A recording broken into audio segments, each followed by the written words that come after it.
The Mongol invasions and the quiet resolve of Hojo Tokimune, A Calm History for Sleep Part 1, Dawn over Kamakura. Good evening, and welcome.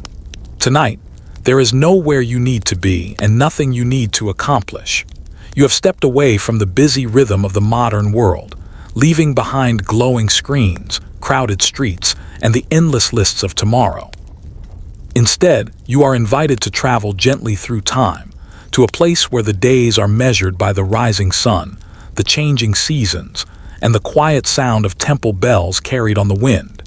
If you are already resting comfortably, perhaps allow your breathing to slow naturally.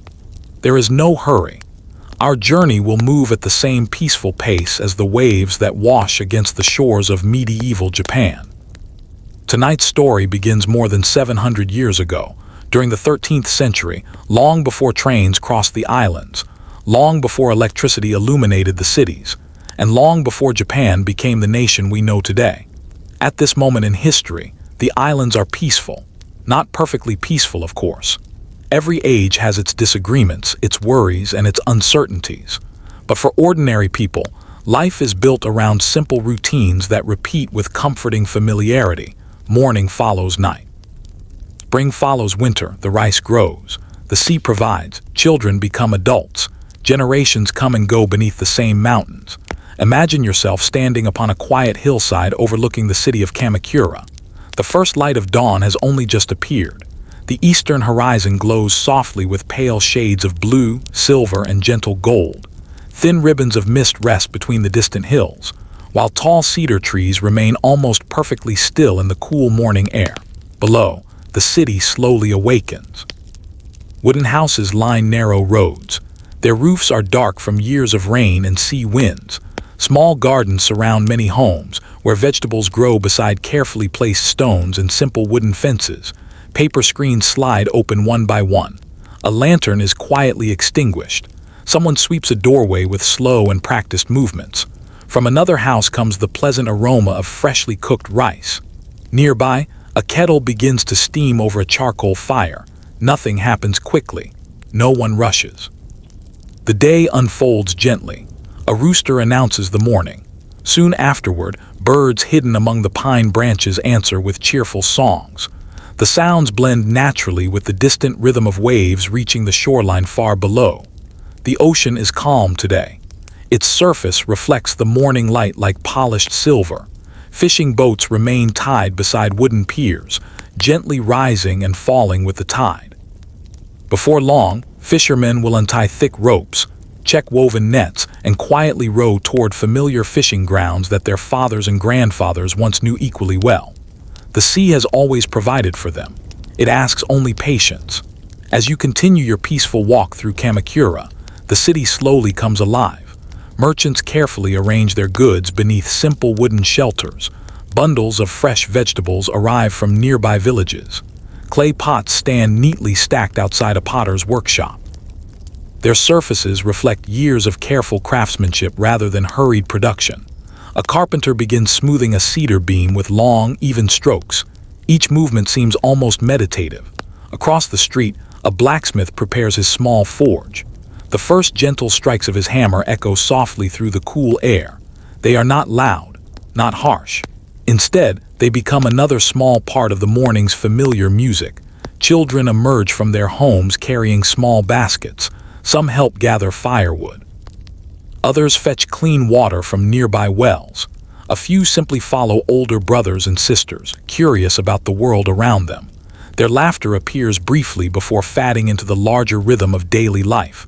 Life here is modest. Most families own very little compared with modern standards. Yet many possess something perhaps even more valuable. They know their neighbors. They understand the seasons. They recognize every path through the nearby forests. The mountains surrounding Kamakura are both beautiful and comforting. Covered with cedar, pine, bamboo, and maple trees, they shelter the city from strong inland winds. Footpaths wind quietly through the hills, leading toward temples hidden among ancient forests. One such temple slowly begins its morning rituals. The great bronze bell sounds once. Its deep voice rolls across the valley. The sound seems almost endless. Long after the bell itself has fallen silent, its gentle echo continues drifting through the cool morning air. Monks dressed in simple robes begin their prayers. They move slowly. Their footsteps are nearly silent upon worn wooden floors polished smooth by generations before them. Incense rises in delicate ribbons toward dark wooden ceilings. Its pleasant fragrance fills the quiet hall. For many people, these temples provide more than religious guidance. They offer peace, reflection, education. A place where the hurried concerns of ordinary life become wonderfully distant. Meanwhile, beyond the temple grounds, the countryside stretches toward the sea. Rice fields shimmer beneath the morning light. Narrow channels carry fresh water between carefully shaped terraces. Farmers already begin their work. Every movement reflects years of experience, planting, weeding, repairing small banks of earth that guide the precious water. The work is steady rather than exhausting. It follows a rhythm learned over countless generations. Each season has its tasks. Each task arrives precisely when needed. There is comfort in such predictability. As the sun climbs higher, warmth gradually replaces the cool air of dawn. The mist begins disappearing from the valleys. Birds glide lazily above the forests. Butterflies wander among wildflowers growing beside narrow paths. Some travelers pass quietly along the roads leading toward Kamakura. A merchant guides two packhorses carrying woven baskets filled with cloth. Another traveler wears the broad straw hat common throughout the countryside. His walking stick gently taps against smooth stones as he continues toward the city. Travel during this period is slow. Distances that today require only a short drive once demanded several days of careful walking. This slower pace shapes every aspect of life. News arrives gradually. Letters take weeks, sometimes months. Many people never travel farther than the neighboring province during their entire lives.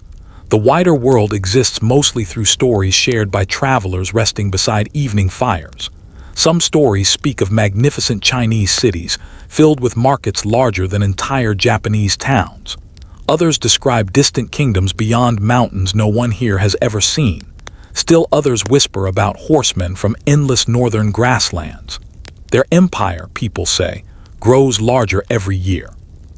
Most listeners smile politely. Such distant matters seem far removed from everyday concerns, after all. The rice must still be planted.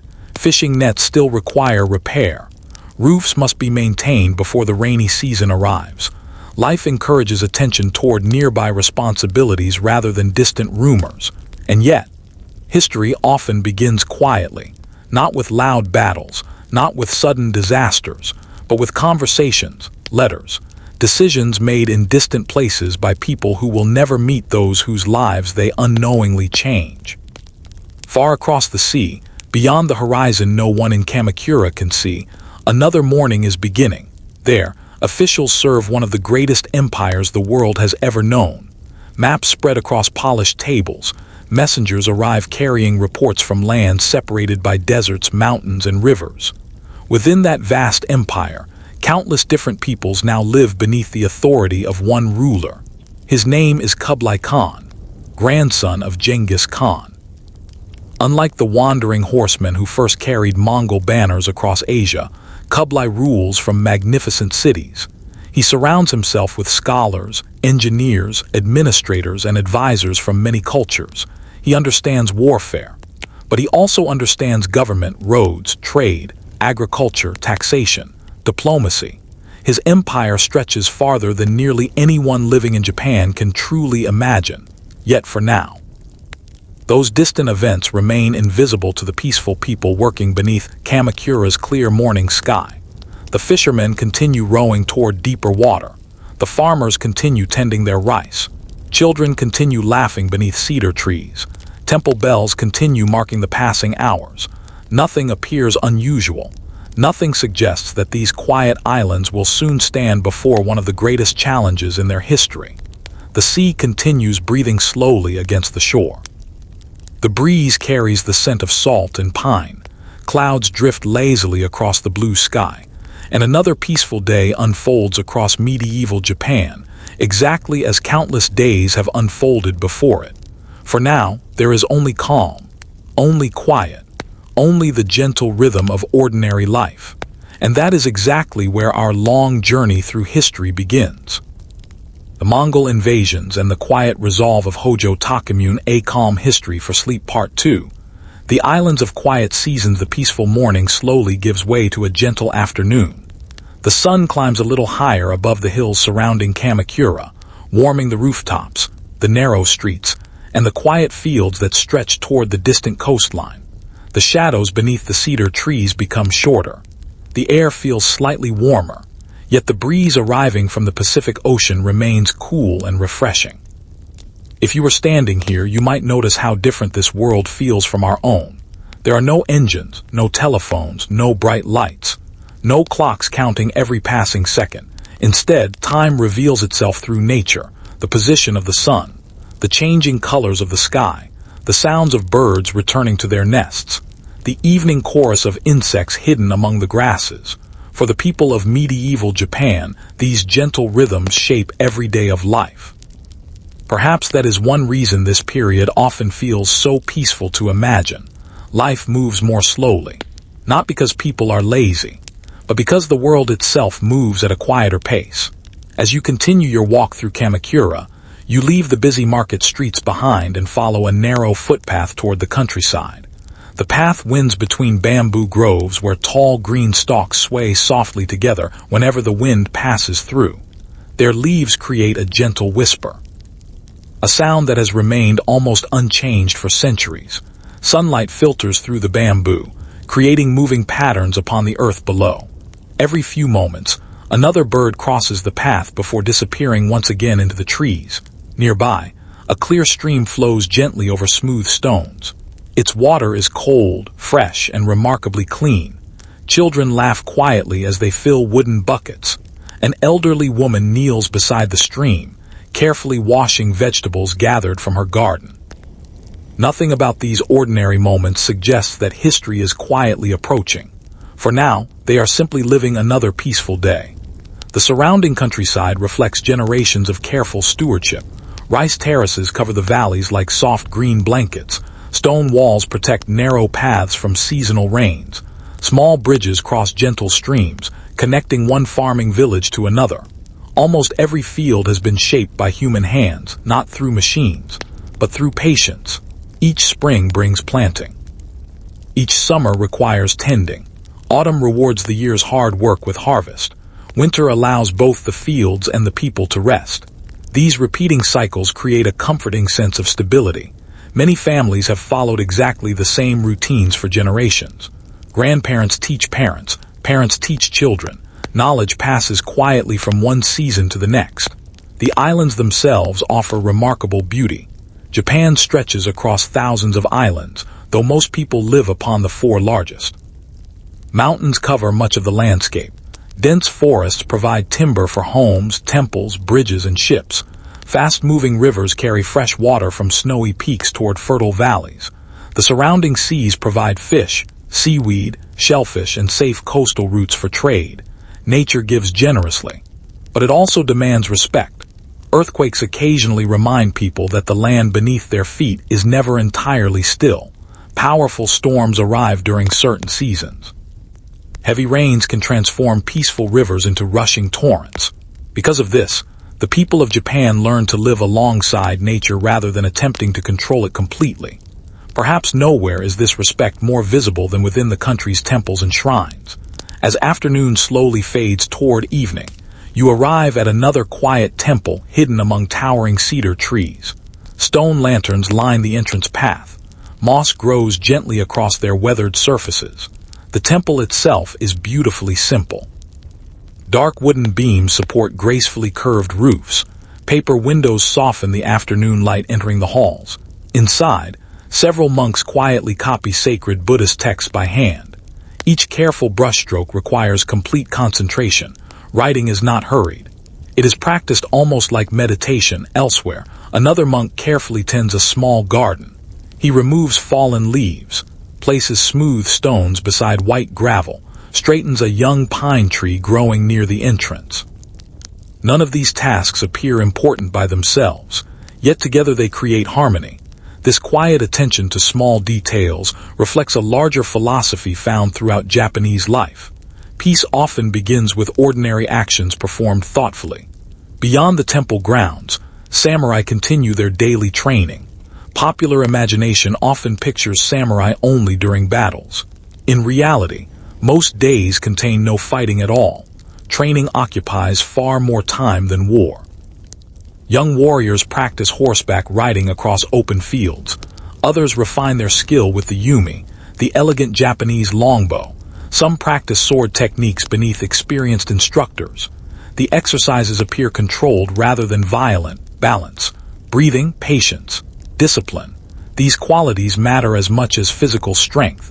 A true warrior understands that mastery begins with self-control. Among these warriors are men who serve the Kamakura government. Their loyalty belongs to the Hojo family, whose leadership has helped maintain stability throughout much of Japan.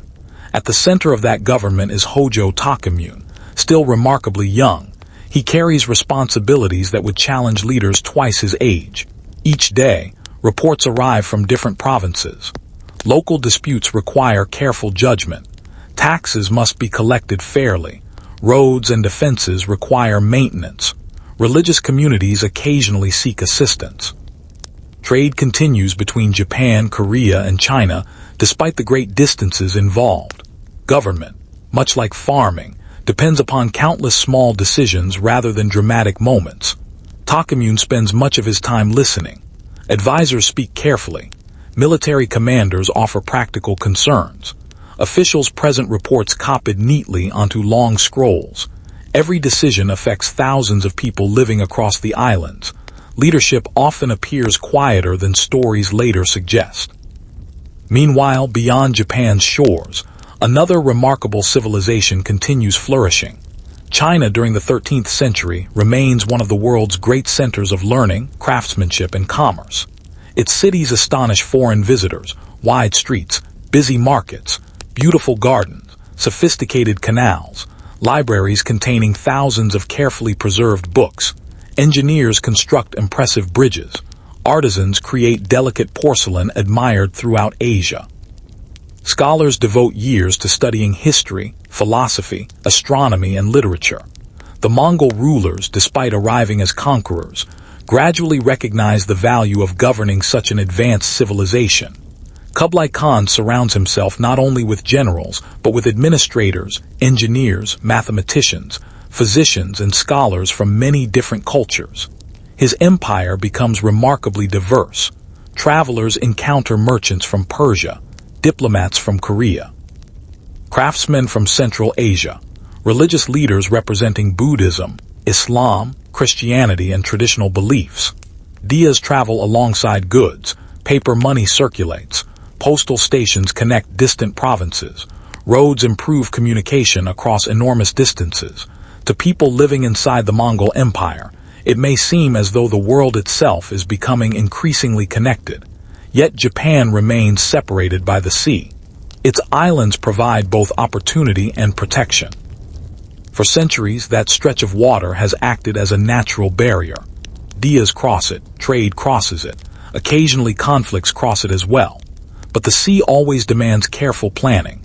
No army can simply ride across the waves. As evening slowly approaches once again, warm golden light settles across the hills surrounding Kamakura. The rice fields shimmer beautifully beneath the lowering sun. Fishermen return with their daily catch.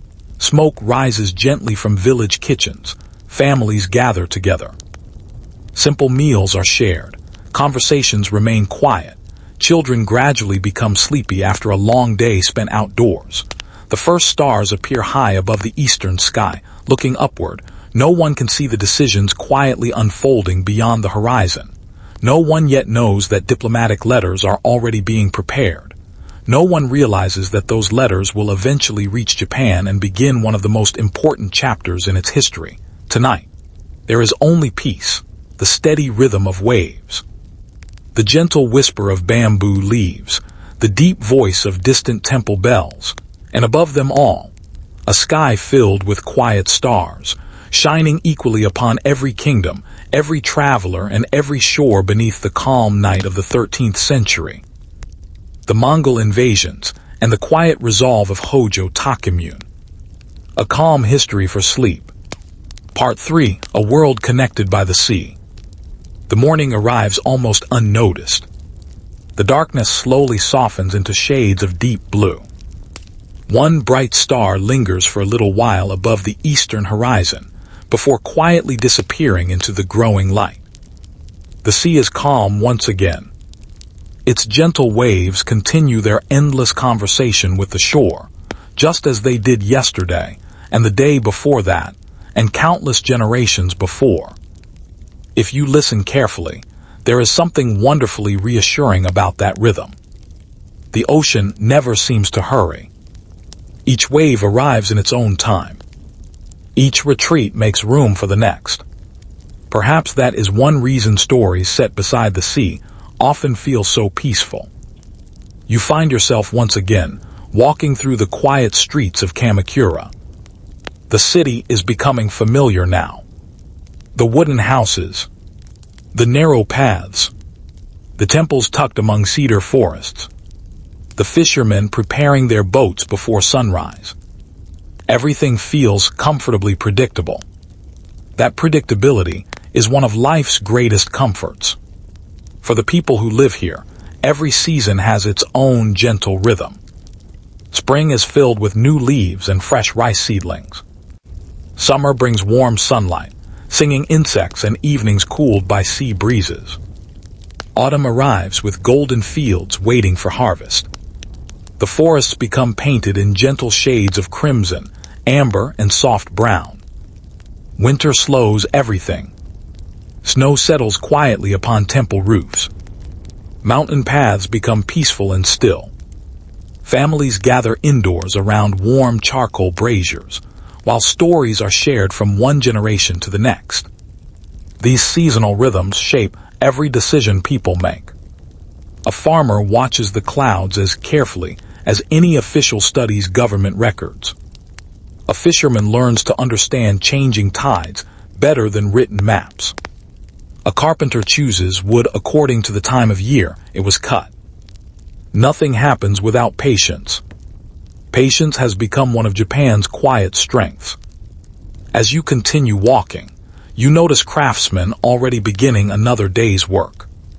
A basket maker patiently weaves thin strips of bamboo into strong containers that will carry rice, vegetables, and fish.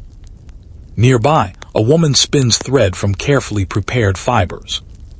Her hands move almost automatically after years of practice.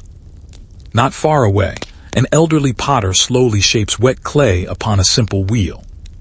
His fingers press gently against the spinning surface. There is no rush. If the clay moves too quickly, the vessel may collapse. If it moves too slowly, the shape may become uneven. Balance is everything. Perhaps history itself is rather like pottery. It is shaped slowly, carefully, one decision at a time. The nearby market gradually comes alive. Merchants arrive carrying goods from neighboring villages.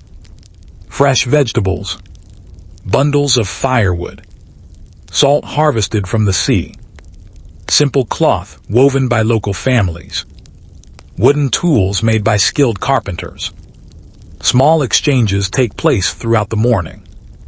Most transactions are friendly. People know one another. Many families have traded together for years. Children wander beside their parents, learning the familiar faces that make up their community. There is comfort in belonging to a place where almost everyone recognizes your name. While ordinary life continues peacefully in Kamakura, the wider world beyond Japan grows increasingly connected. Large merchant ships travel between China and Korea. Smaller vessels carry valuable goods across coastal waters. Silk, tea, ceramics, medicinal herbs, books copied carefully by hand, metal tools, fine paper, beautiful works of art. These goods travel slowly but steadily. Every successful voyage strengthens the relationships between distant lands. The sea is not merely a barrier. It is also a bridge. Though difficult to cross, it quietly links civilizations together. Japan has long admired many achievements that first developed in China. Writing, Buddhism, architecture, certain farming methods, even aspects of government administration have crossed the sea during earlier centuries. Yet Japan has also shaped these influences into something uniquely its own. Its temples possess their own beauty. Its poetry carries its own gentle voice. Its warriors follow traditions different from those found elsewhere. Isolation has encouraged originality. Distance has allowed Japanese culture to grow in its own direction.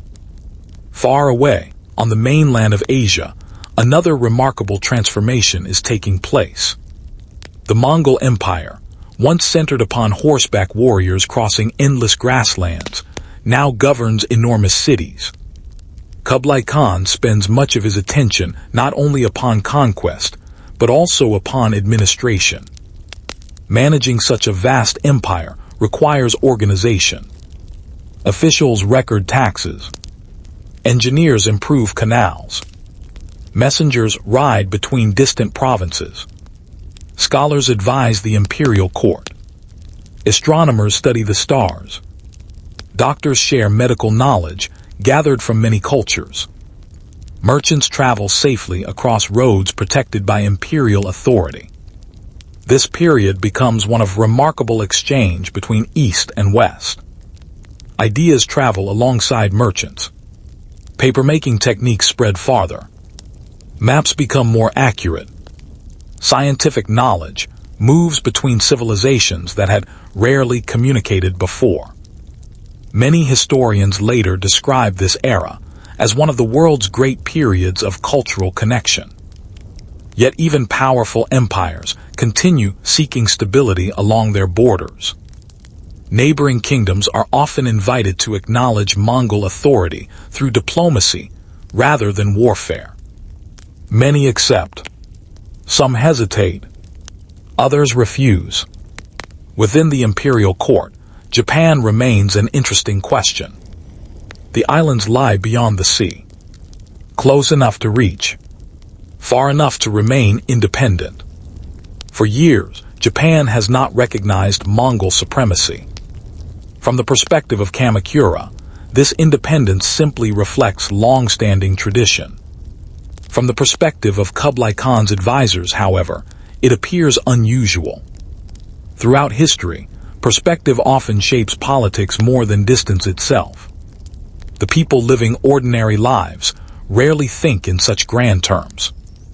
Back in Kamakura, a young boy watches dragonflies above a rice field. His grandmother smiles as she gathers herbs growing beside the path. A fisherman repairs a torn section of net while quietly humming a familiar melody. A monk sweeps fallen leaves from the entrance of a temple before welcoming travelers seeking a few peaceful moments of prayer. Life continues beautifully, calmly, without awareness of the conversations unfolding far away. As afternoon slowly becomes evening, Hojo Tokimune finishes another series of government meetings. Scrolls have been examined, reports discussed, local matters settled. No dramatic announcements are made. Most leadership consists of careful listening rather than constant speaking. Tokimune understands that maintaining peace often requires quiet attention to countless small responsibilities. Outside his residence, guards remain respectfully alert.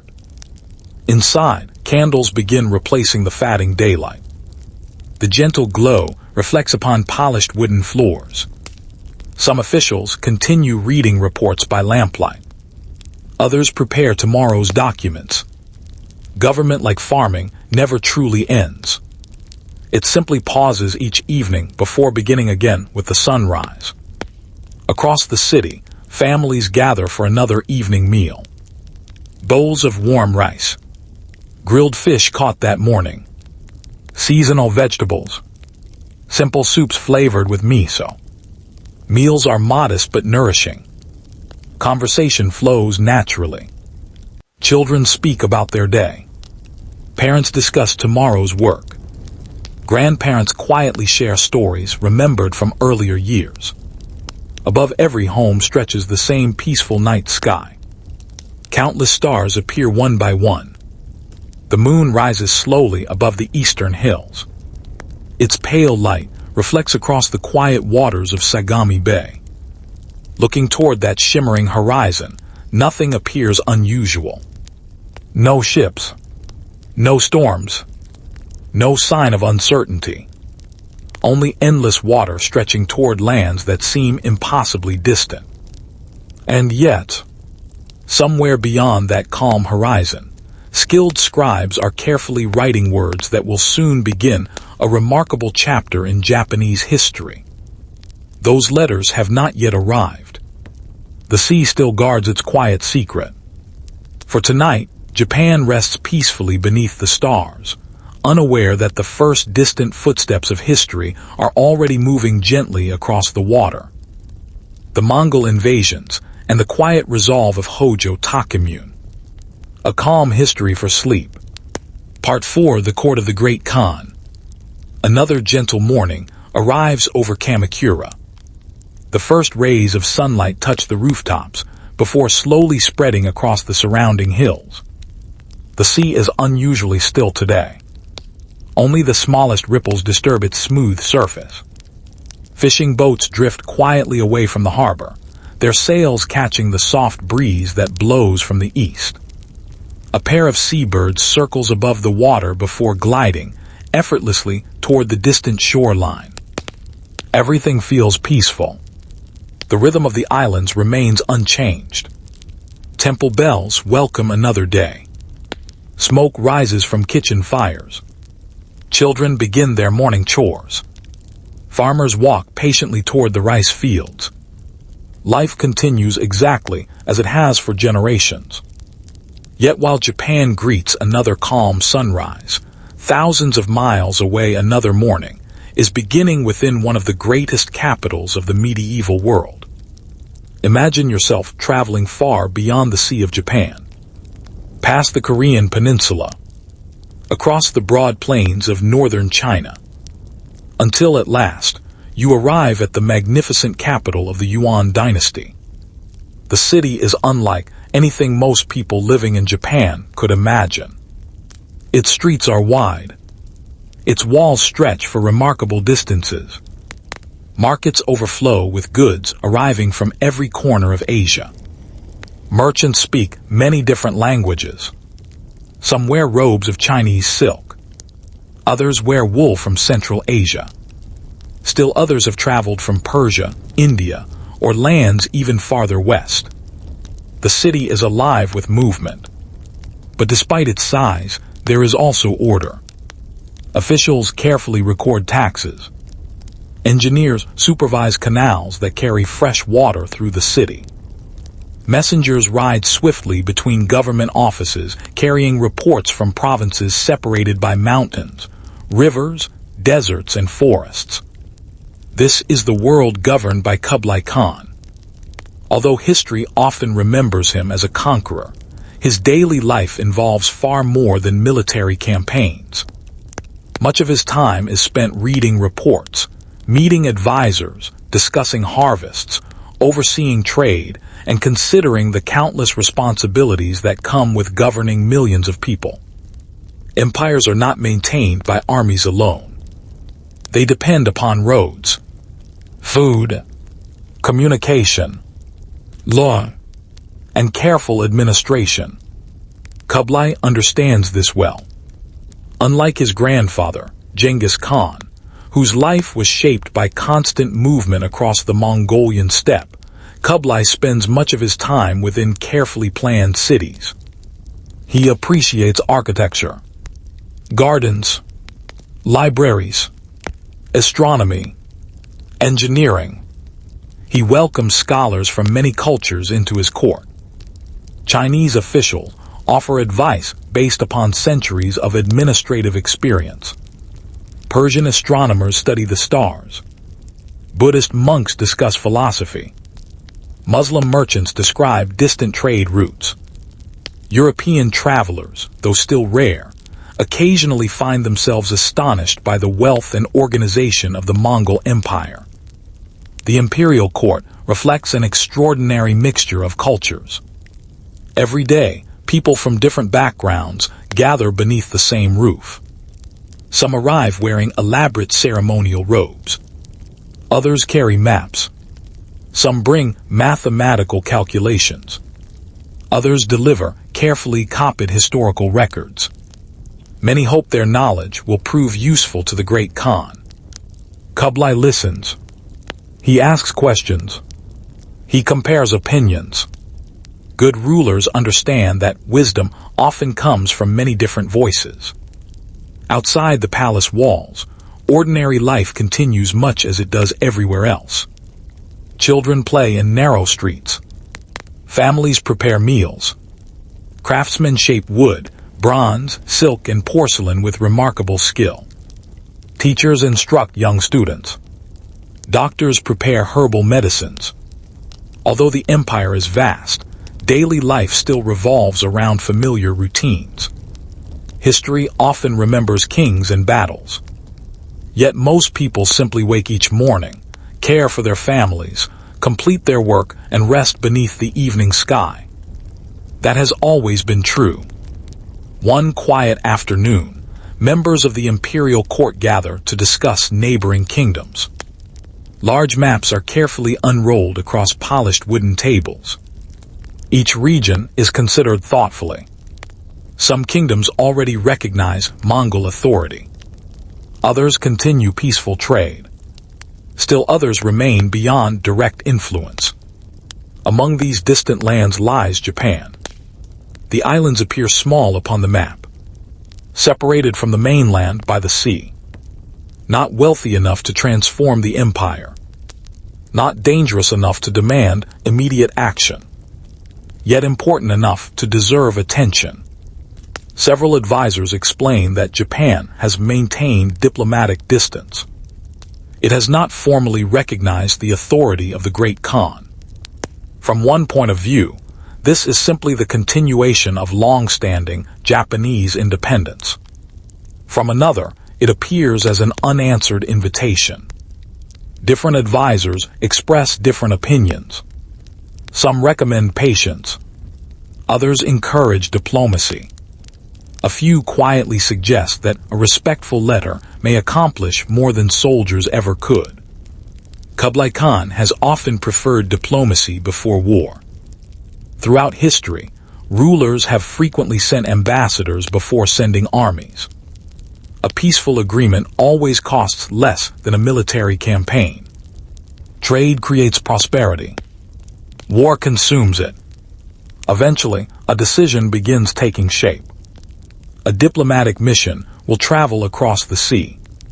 Its purpose is simple: to establish formal relations with Japan, to invite recognition of Mongol authority, to encourage peaceful cooperation between two neighboring powers. The words chosen for such a letter require great care. They must demonstrate confidence without unnecessary insult, strength without reckless pride, courtesy without weakness. Experienced officials begin preparing the document. Every sentence is examined. Every phrase reflects the dignity expected from an imperial court. Fine paper is selected. Elegant calligraphy follows. Nothing is hurried. Important letters often require remarkable patience. Meanwhile, hundreds of miles away, Japan remains completely unaware of these quiet preparations. Back in Kamakura, the seasons continue changing. The rice grows steadily taller. Mountain streams remain cool and clear. Bamboo leaves whisper gently in the afternoon breeze. A young monk patiently copies Buddhist scriptures beneath the soft light, entering through paper windows. Nearby, an elderly gardener carefully trims a small pine tree that has been shaped over many decades. The work is slow, gentle, almost timeless. In another part of the city, Hojo Tokimune continues his daily responsibilities. He reviews reports from provincial officials. He listens carefully to military advisors.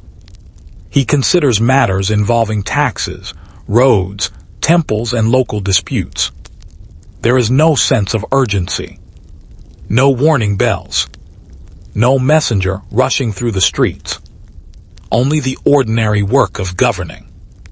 It is perhaps one of history's quiet ironies that some of its greatest turning points begin during entirely ordinary days. No one notices them at first. No dramatic music announces their arrival. Instead, they emerge quietly. One decision. One letter. One ship preparing to leave a distant harbor. As evening approaches once again, the sky above Kamakura becomes painted with soft shades of orange, lavender, and pale blue. The sea reflects every color. Fishing boats return home. Families prepare supper. Children grow sleepy after another peaceful day. Temple bells sound once more across the valley. The cool night air slowly settles over the city. Above the calm waters, countless stars begin appearing, one after another. Somewhere beneath those same stars, far across the sea, skilled sailors are already inspecting ships that will soon carry imperial envoys toward Japan. The voyage has not yet begun. The letter has not yet arrived. History still waits patiently beyond the horizon. And for one more peaceful evening, the islands of Japan sleep beneath a sky filled with quiet stars, completely unaware that the first gentle knock upon their door is already being prepared many hundreds of miles away. The Mongol invasions and the quiet resolve of Hojo Tokimune, A Calm History for Sleep Part 5. A letter begins its journey. Morning arrives quietly over the capital of the Yuan dynasty. The first light settles gently across the tiled rooftops of the imperial city. Mist rises from nearby lakes and canals, softening the outlines of bridges and towers until everything seems wrapped in a peaceful gray veil. The city awakens slowly. Merchants begin opening wooden shutters. Street vendors prepare warm breakfasts of steamed buns and fragrant tea. The pleasant aroma drifts through the cool morning air, mixing with the scent of cedar beams, fresh paper, and damp stone left behind by the night's gentle dew. Although this is one of the largest cities in the world during the 13th century, its morning begins much like any other place. Families wake together. Children rub the sleep from their eyes. Craftsmen prepare their workshops. Stable hands feed horses before the day's work begins. The extraordinary often grows quietly from the ordinary. Inside the imperial palace, however, another important day has begun. Officials wearing carefully embroidered robes gather inside long wooden halls supported by enormous pillars. Each official carries scrolls neatly tied with silk cords. Some contain reports from distant provinces. Others describe harvests. Some record taxes collected during the previous season. Others summarize weather conditions affecting agriculture.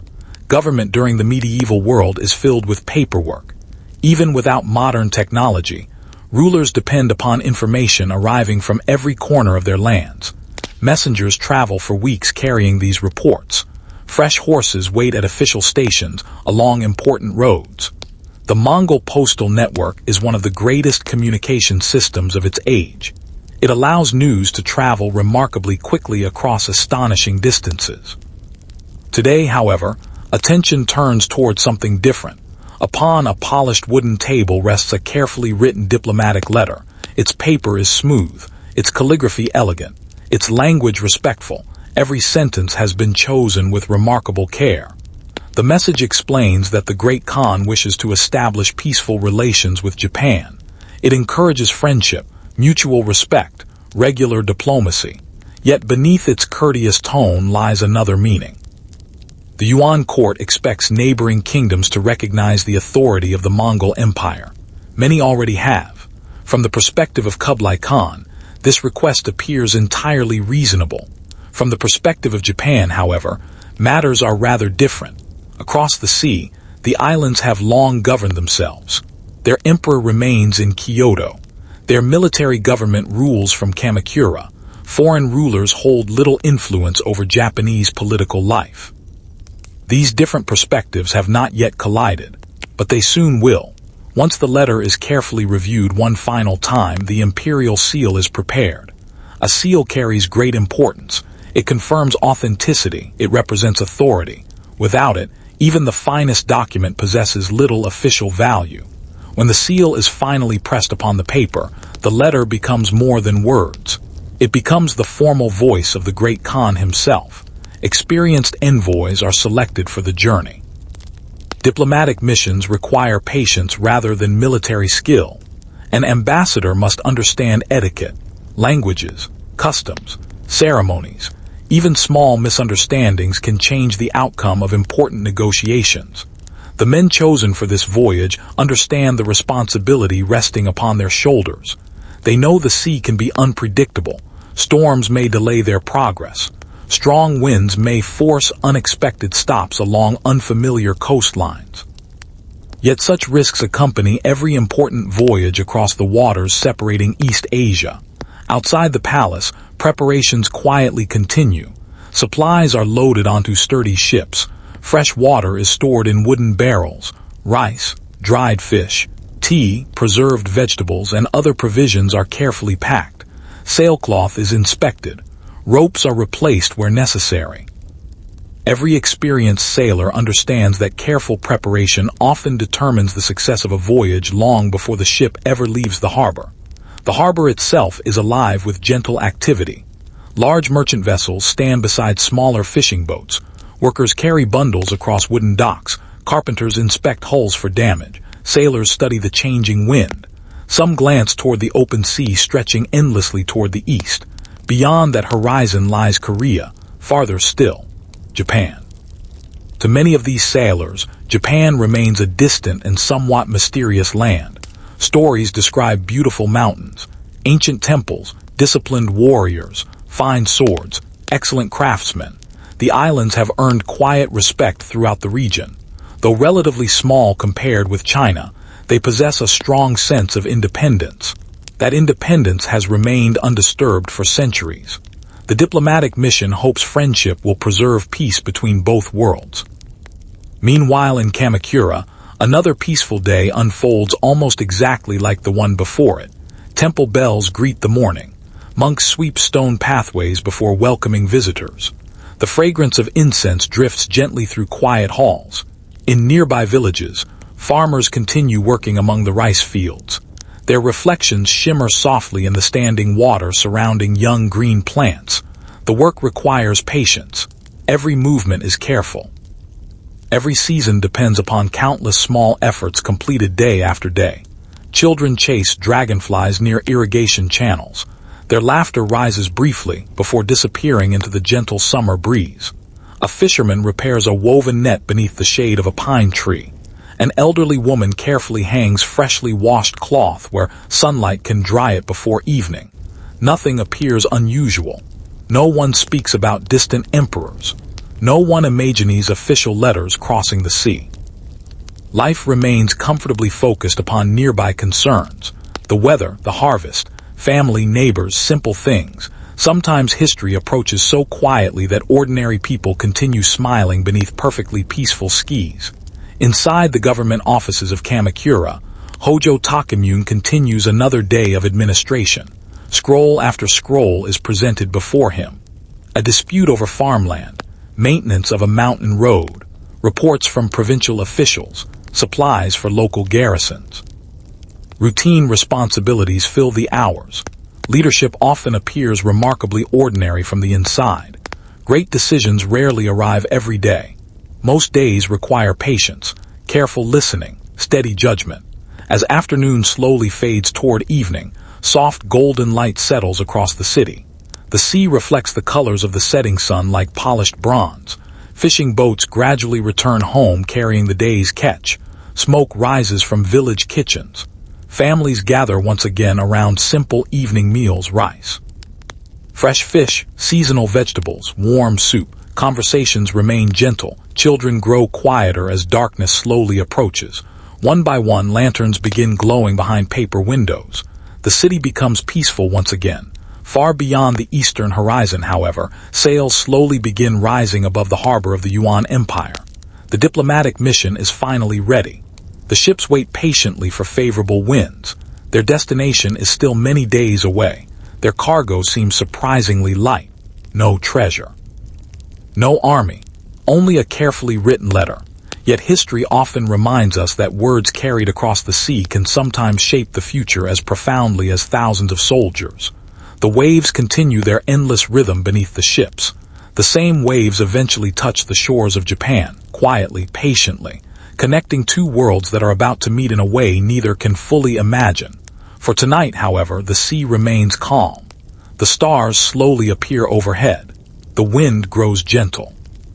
And somewhere upon those peaceful waters, a letter begins one of the most important journeys in the history of medieval Japan. The Mongol Invasions and the Quiet Resolve of Hojo Tokimune, A Calm History for Sleep Part 6. Across the gentle sea the morning begins quietly upon the open sea. Long before the sun rises above the distant horizon, the sky is painted in deep shades of midnight blue.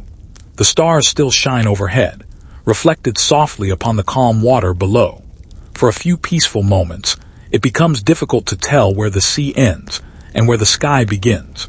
Everything feels wonderfully still. The only sounds are the gentle creaking of wooden ships, the quiet flutter of folded sails, and the steady rhythm of waves brushing against the hulls. The imperial envoys have now left the harbor behind. The great city of the Yuan dynasty is no longer visible. Ahead lies only the wide expanse of the East China Sea, stretching toward the Korean peninsula, and beyond that the islands of Japan. For medieval sailors, every voyage begins with patience. There are no engines to carry them forward. Everything depends upon the wind. Some days the breeze is kind and steady. Other days it disappears completely, leaving ships to drift quietly upon the water. And sometimes, without much warning, the sea reminds everyone that it deserves respect. Today, however, the weather is gentle. A cool wind fills the sails. The ships move steadily across the calm water. Their pace is unhurried, almost peaceful.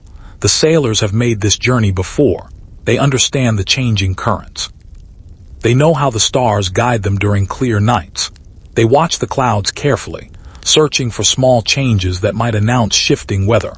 Navigation during the 13th century is as much an art as it is a science. Experience matters. Memory matters. Patience matters. As the morning light grows brighter, the ocean reveals countless small details that remain hidden during the night. Tiny fish leap briefly above the surface before disappearing once again beneath the waves.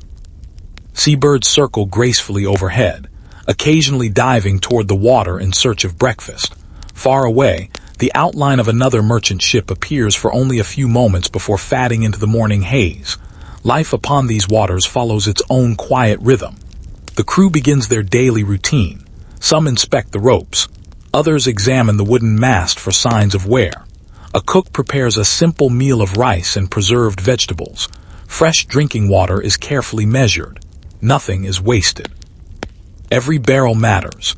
Every sack of food has been counted before leaving port.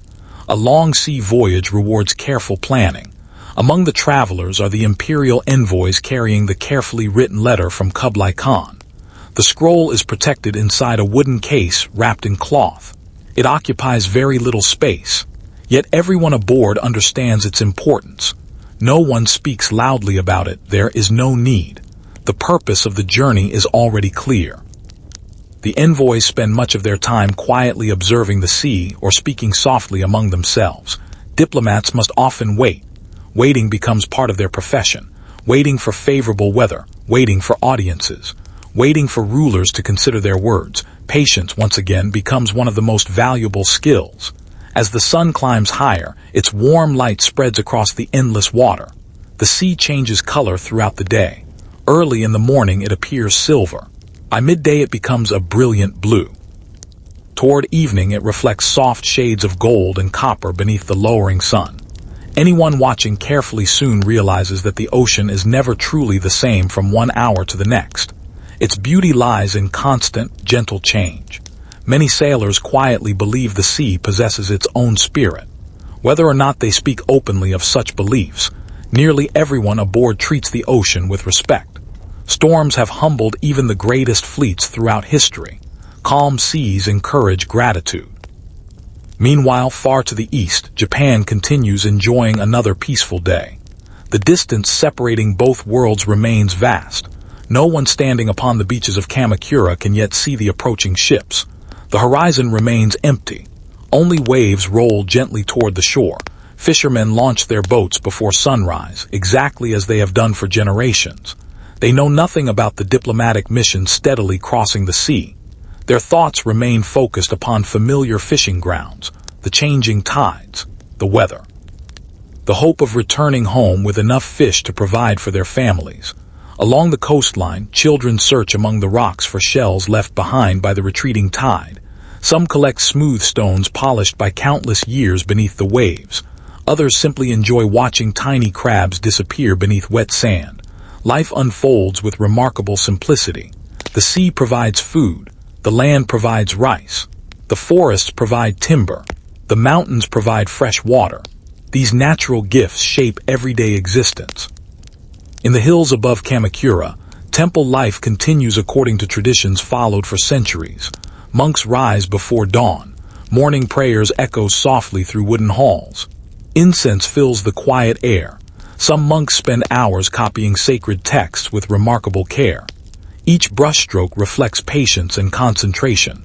Others maintain gardens where every stone, every tree, and every patch of moss seems perfectly placed. Visitors occasionally arrive seeking advice, prayer, or simply a few moments of peaceful reflection. The temples welcome them all. Elsewhere in the city, Hojo Tokimune begins another day of government. Messengers arrive carrying reports from nearby provinces. Military commanders discuss routine matters involving local defenses. Officials review taxes collected after recent harvests. Nothing appears urgent. Nothing suggests immediate danger. The work of leadership continues with its familiar, steady rhythm. Tokimune has grown accustomed to balancing many responsibilities. Maintaining peace often requires quiet attention rather than dramatic action. As afternoon approaches, gentle clouds drift across the sky. Their shadows move slowly over the rice fields surrounding Kamakura. Farmers pause briefly to drink cool water before returning to their work. A pleasant breeze ripples across the young green plants, creating waves that resemble the nearby ocean. Nature often repeats its patterns in surprising ways. The wind moves through rice just as it moves across the sea. The passing hours feel wonderfully unhurried. Evening slowly approaches.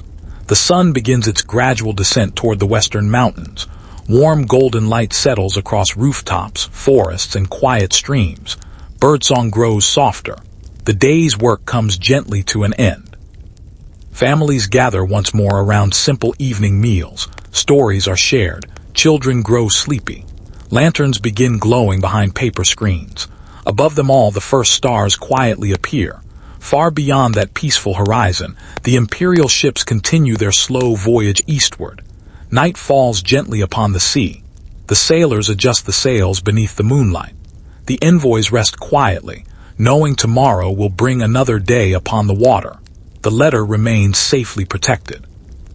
Its journey continues one gentle mile at a time. No battles have been fought. No threats have been spoken. Only the sea, the wind, the stars, and a quiet voyage carrying words that will soon reach the islands of Japan and begin a conversation that history would remember for centuries. For now, however, everything remains peaceful. The waves continue their endless rhythm. The moon watches silently from above, and the sea, calm and timeless, carries the future ever so gently toward the shores of Kamakura. The Mongol invasions and the quiet resolve of Hojo Tokimune, A Calm History for Sleep Part 7. The island kingdom at peace. The night passes gently over the waters of the East China Sea. One by one, the stars slowly fade as the first pale colors of dawn spread across the horizon. The moon grows softer before quietly disappearing into the brightening sky. A cool morning breeze brushes across the wooden deck of the diplomatic ships, carrying with it the clean scent of salt and fresh ocean air. The sea remains calm. Small waves rise beneath the hulls before slipping quietly away again.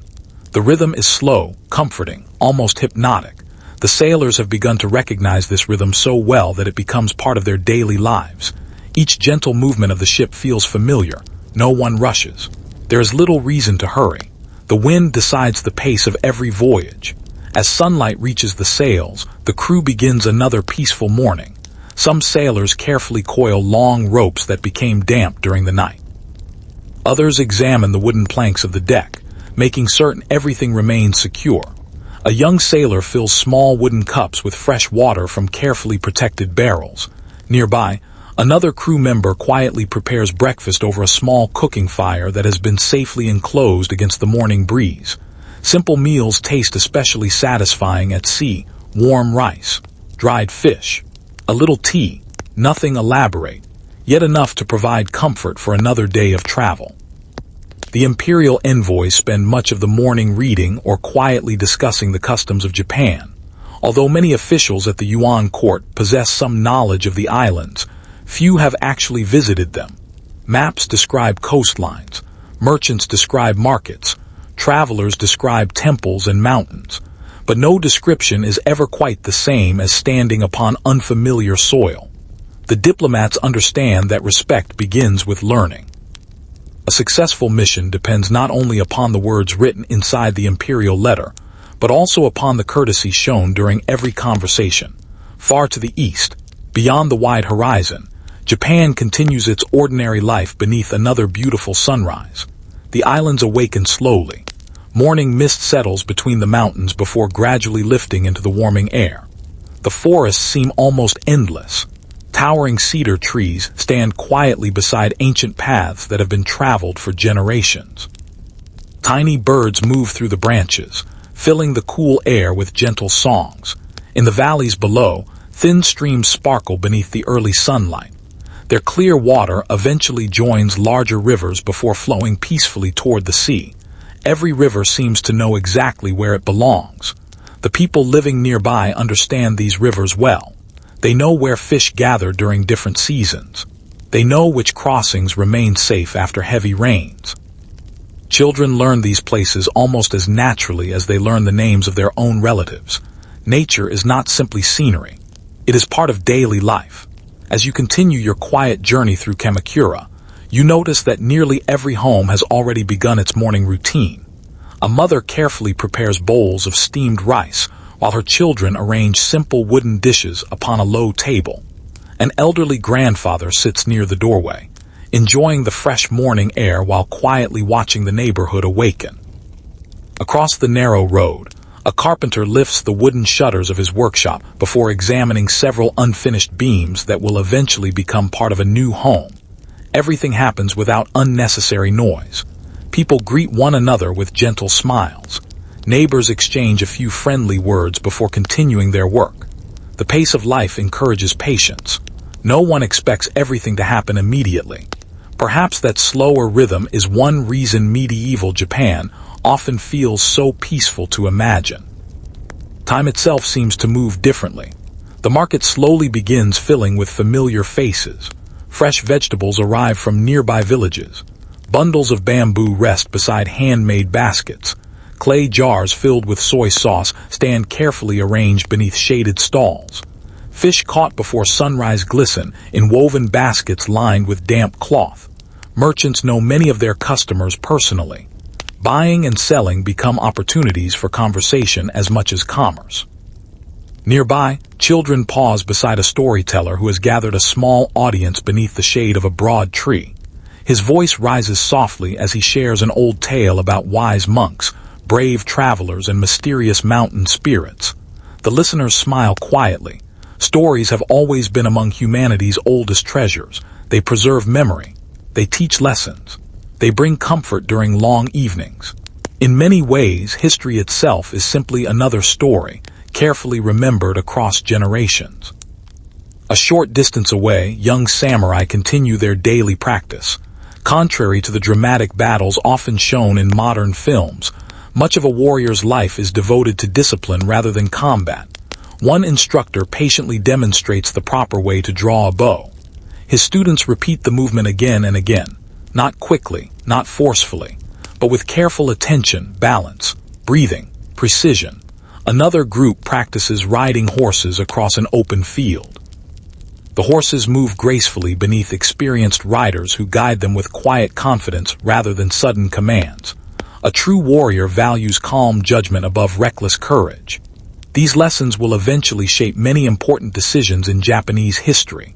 For now, however, they remain simply another part of ordinary education. Elsewhere, within the government offices of Kamakura, Hojo Tokimune continues reviewing reports delivered by trusted messengers. Some concern local harvests. Others describe repairs to bridges damaged by seasonal rains. Military officials discuss routine matters involving coastal patrols. Everything appears ordinary. The sea surrounding Japan has long provided natural protection.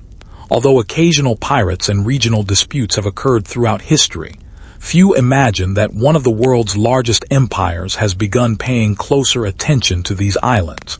Tokimune listens carefully to each advisor. He asks thoughtful questions.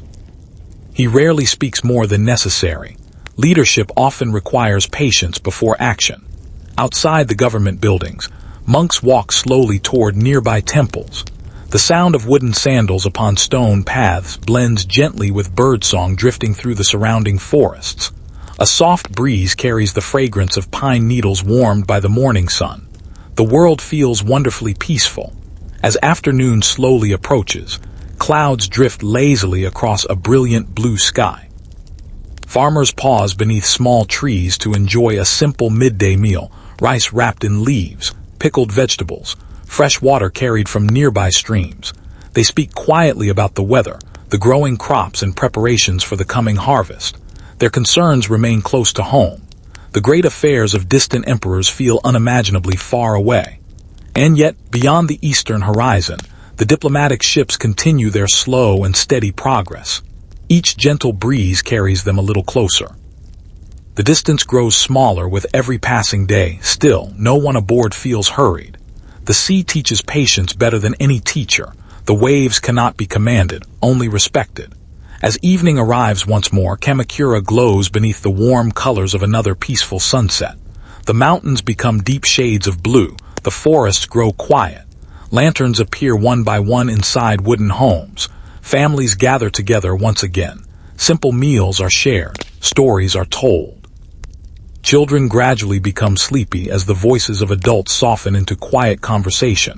Above the city, countless stars slowly return to the night sky. The same stars shine upon the diplomatic ships far out at sea. The same stars shine above the imperial court of Kublai Khan. The same stars shine over every mountain, every village, every quiet temple, and every peaceful shoreline across East Asia. Beneath those ancient stars, history continues its patient journey. The letter remains safely protected. The sea remains calm, and with each gentle sunrise and sunset, two very different worlds drift a little closer to the moment when they will finally meet. The Mongol invasions and the quiet resolve of Hojo Tokimune, A Calm History for Sleep Part 8. The rhythm of an ordinary day, another sunrise, arrives with quiet certainty. Before the first rays of light reach the rooftops of Kamakura, the forests are already awake. Small birds greet the morning from the branches of ancient cedar trees. Their songs drift gently through the cool air before slowly fading into the soft murmur of the nearby sea. The breeze carries the pleasant scent of pine, damp earth, and salt water. Everything feels calm. Nothing asks to be hurried. If you imagine yourself standing on a quiet hillside overlooking the city, you might notice how naturally every part of the landscape seems to fit together. The mountains rise gently behind Kamakura like patient guardians. The valleys stretch toward fertile fields where generations of farmers have carefully shaped the land. Beyond them, the sea extends toward the distant horizon, appearing almost endless beneath the pale blue sky. For the people living here, these surroundings are wonderfully familiar. Most have never traveled far beyond neighboring provinces.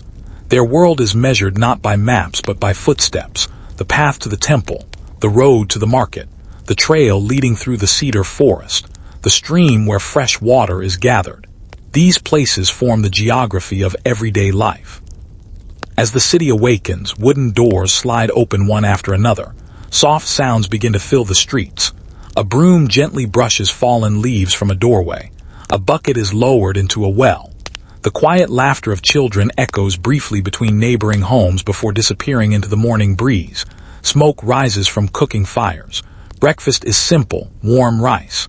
A little soup, perhaps some grilled fish left from yesterday's catch. The aroma drifts peacefully through the neighborhood.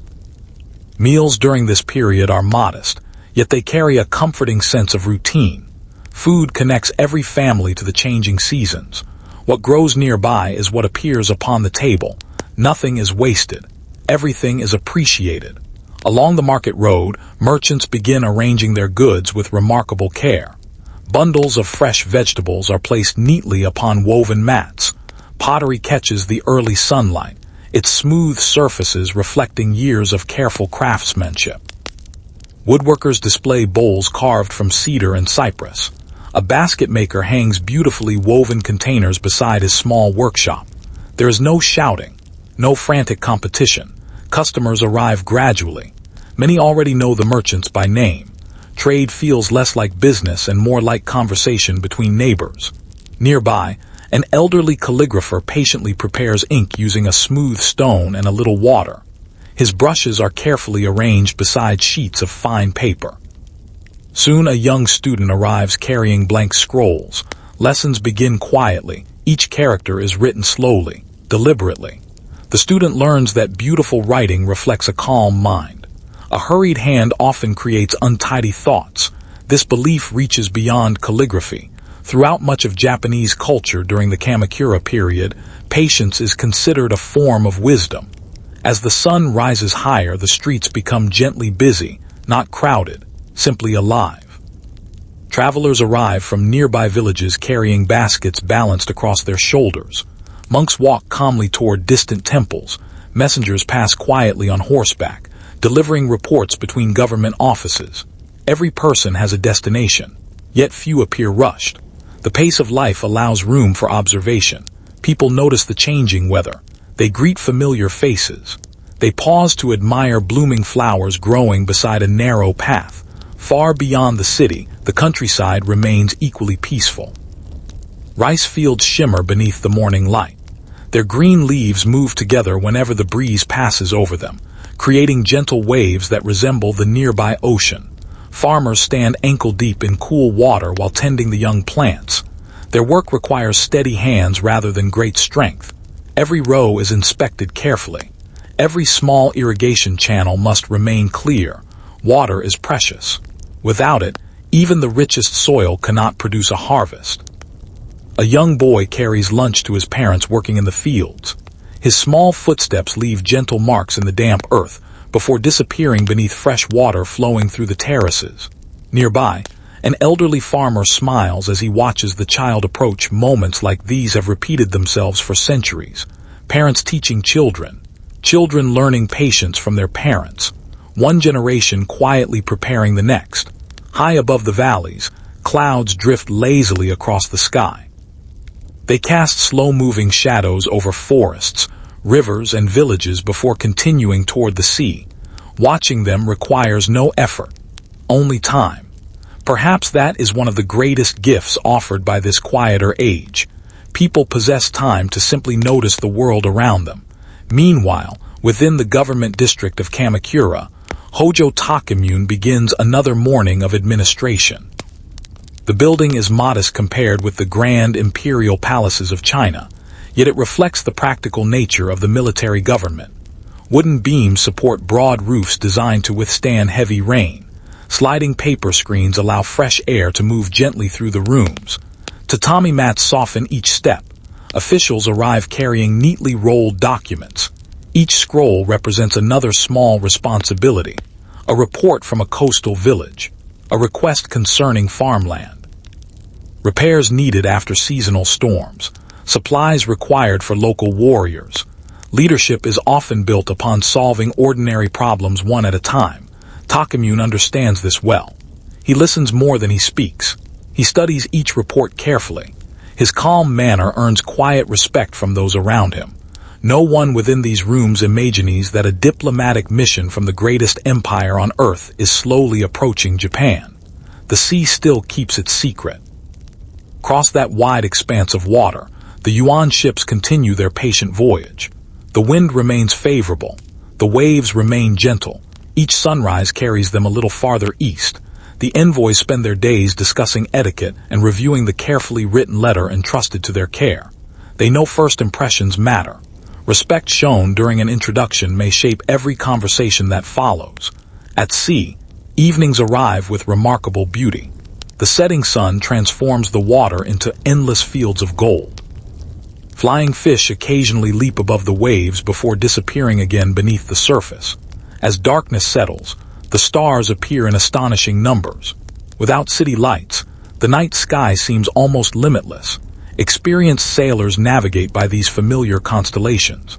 The heavens become their oldest map. Back in Kamakura, evening also arrives gently. Temple bells announce the close of another day.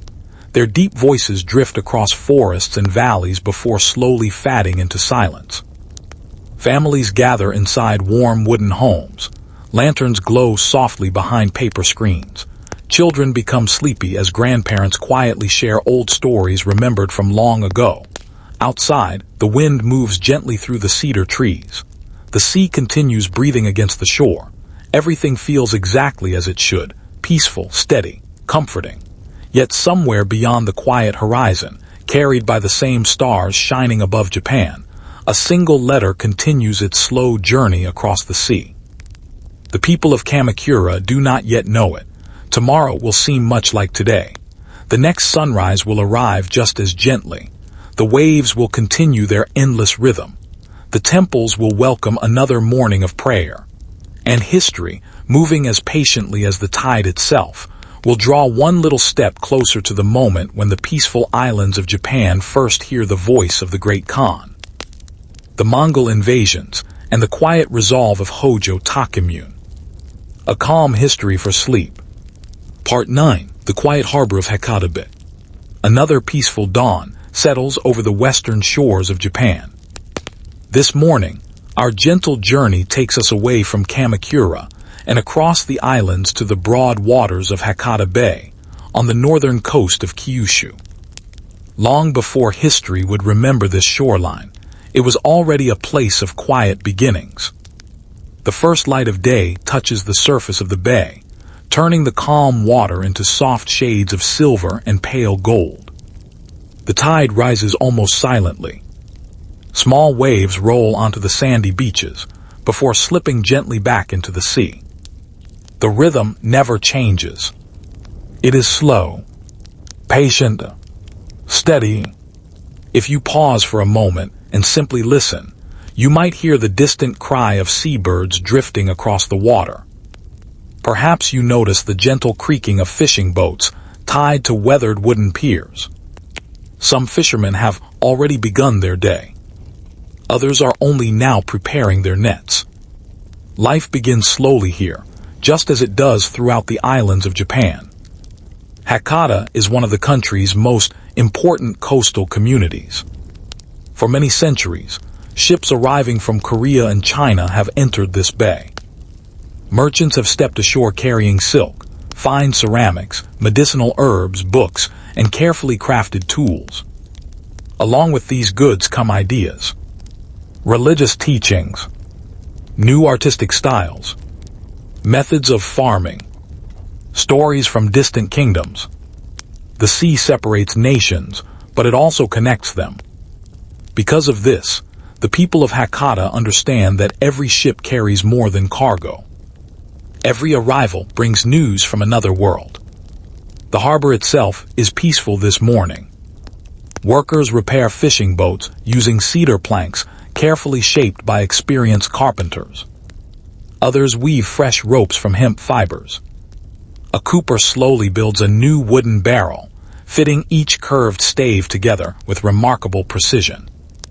Nearby, a young apprentice watches every movement, learning a craft that has been passed from one generation to the next. Nothing feels hurried. Good work cannot be rushed. Along the shoreline, Fishermen spread their nets across smooth stones to dry beneath the warming sun. The woven cords have been repaired so many times that each net tells its own quiet story. One fisherman smiles as his young daughter helps remove tiny pieces of seaweed caught within the threads. She works carefully, patiently. Perhaps one day she will remember mornings like this with the same fondness her father remembers from his own childhood. Farther inland, the market gradually awakens.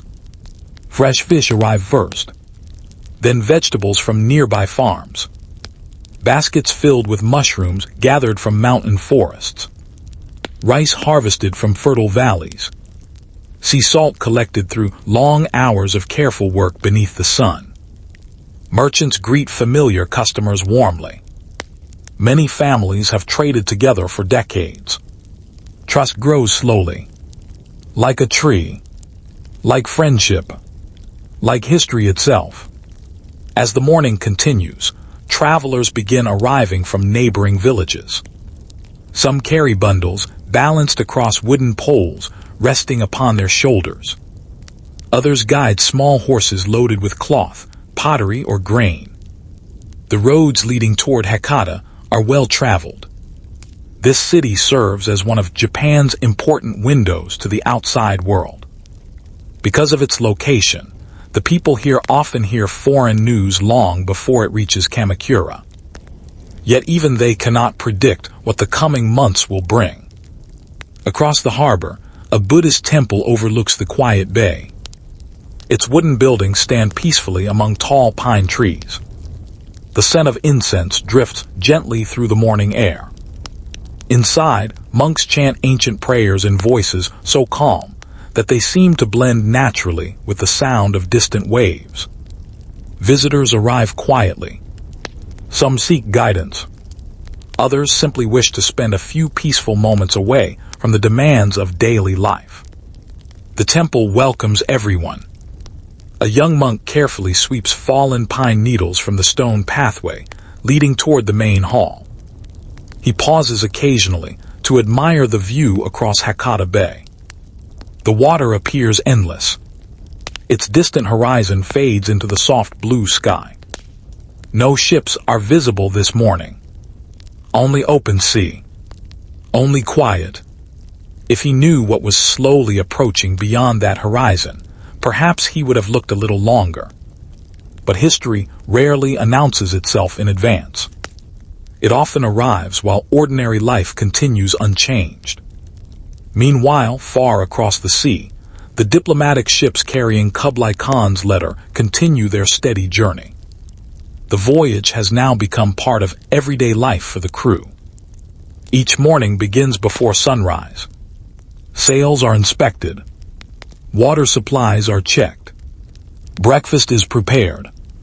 The envoys quietly discuss the customs they have studied about Japan. One official practices the formal greetings he hopes to use when meeting Japanese authorities. Another carefully examines the protective case holding the imperial letter. Everything remains secure. The weather has been kind. The sea has offered safe passage. The sailors are grateful. Experienced mariners know that calm waters should never be taken for granted. Back in Hakata, afternoon sunlight dances across the bay. Children play beside the shoreline, collecting smooth shells polished by countless tides. An elderly fisherman sits beneath the shade of a pine tree, repairing an old wooden oar.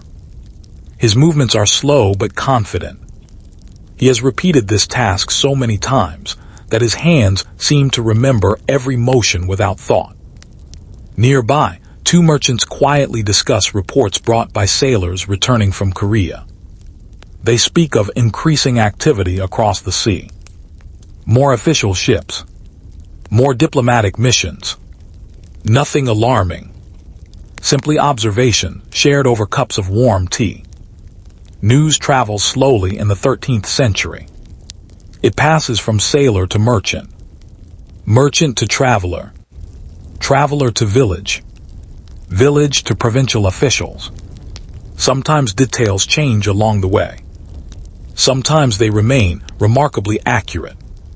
Either way, information moves like water through a river, steady, patient, and impossible to stop completely.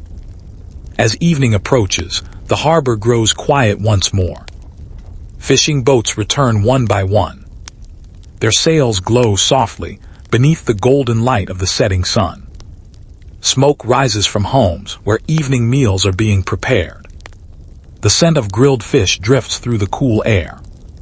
Families gather together. Lanterns begin glowing behind paper windows. Above the bay, the first stars quietly appear. The sea reflects them beautifully, as though the heavens themselves have settled upon the water. Somewhere beyond that peaceful horizon, another ship also sails beneath those same stars. Its passengers cannot yet see Japan. The people of Hakata cannot yet see them.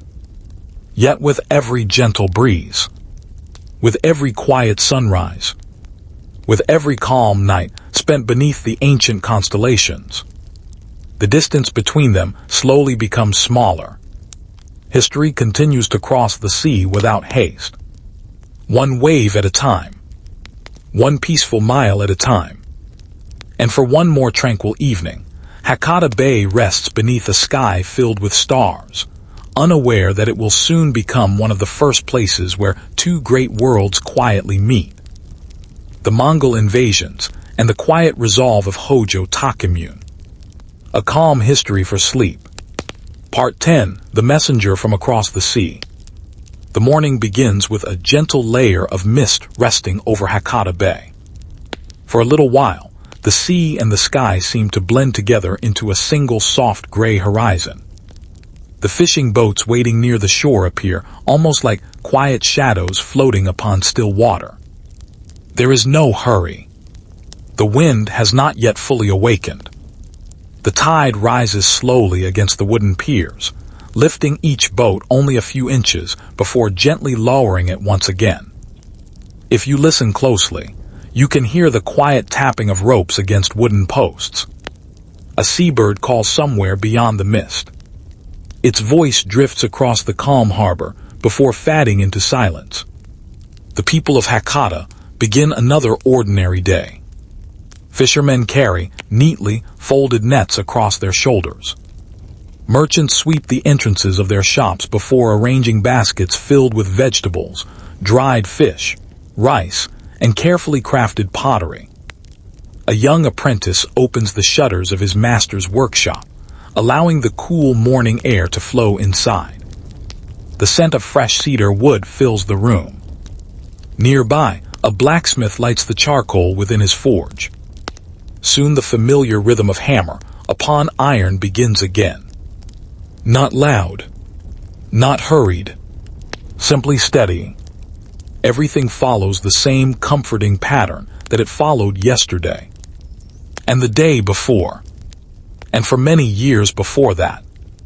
The people living here have learned to trust these familiar routines. The sea provides. The land provides. The seasons continue their endless cycle. Very few imagine that this ordinary morning will eventually become part of history.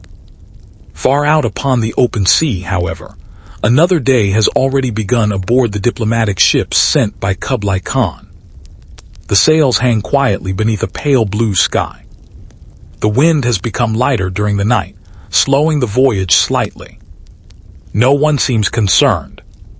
Experienced sailors understand that the sea chooses its own pace. The crew uses the calm weather to inspect every part of the ships. They tighten ropes, repair small sections of sailcloth, clean the wooden deck with buckets of seawater. Simple maintenance performed every day prevents much larger problems later. The envoys spend part of the morning reading the carefully written diplomatic letter once again. Its words remain unchanged. Respectful, formal, confident. The message expresses the great Khan's desire to establish official relations with Japan. To the men carrying it, this mission seems entirely reasonable. Throughout much of Asia, Neighboring kingdoms have already exchanged letters with the Mongol court. This is simply another diplomatic journey. No one aboard can know how differently their words will be understood after reaching Japanese shores. The sea between the mainland and Japan has always been more than water. It has also been a boundary between different political traditions. On one side stands the largest empire the world has ever known. On the other, an island nation that has long valued its independence. Neither side fully understands the perspective of the other. That misunderstanding has not yet become conflict. For now, it remains only distance. As the morning sun grows warmer, a lookout standing near the top of the mast studies the horizon. His eyes have become trained through years spent at sea. He notices changing clouds, passing birds, the color of distant water. Such observations help experienced sailors recognize land long before it becomes clearly visible. Today the horizon remains empty. Only sky, only sea, only endless blue stretching in every direction. Back in Hakata, children gather along the shoreline searching for smooth shells left behind by the retreating tide. Some discover tiny crabs hiding beneath rocks. Others simply watch small fish swimming through pools of clear seawater. Their laughter blends naturally with the sound of gentle waves. Parents continue working nearby, occasionally smiling as they watch their children explore the familiar coast. Life moves peacefully. Nearby, several Buddhist monks walk quietly along a forest path leading toward the harbor. Each carries only simple belongings. Their robes move gently in the cool breeze. One younger monk pauses for a moment to admire the morning sunlight reflecting across the bay. His teacher smiles softly. "There is wisdom," he says quietly, "in watching the sea without asking it to change." The younger monk bows respectfully. Perhaps that simple lesson will remain with him throughout his life. Elsewhere in Hakata, local officials begin another routine day. Small disputes between merchants require careful judgment. Tax records are reviewed. Reports from neighboring villages are organized onto neatly rolled scrolls. Government work rarely appears dramatic. It is built from countless ordinary decisions made with patience. In Kamakura, hundreds of miles away, Hojo Tokimune continues much the same routine. Messengers arrive. Meetings begin. Military officers discuss coastal patrols. Farmers submit reports describing the progress of the rice harvest. Everything appears calm. No urgent news has arrived. The roads remain peaceful. The seas remain quiet. The islands continue living according to the steady rhythm that has guided them for generations. As afternoon slowly approaches, a stronger breeze finally fills the sails of the diplomatic ships. The voyage resumes at a slightly quicker pace. Seabirds begin appearing more frequently. To experienced sailors, this is often a welcome sign. Birds rarely wander too far from land. Although Japan is still beyond sight, everyone aboard senses that the journey is gradually entering its final stage. The envoys quietly prepare themselves. Formal clothing is inspected. Official seals are checked. The wooden case protecting the letter is carefully wrapped once more. Every detail matters.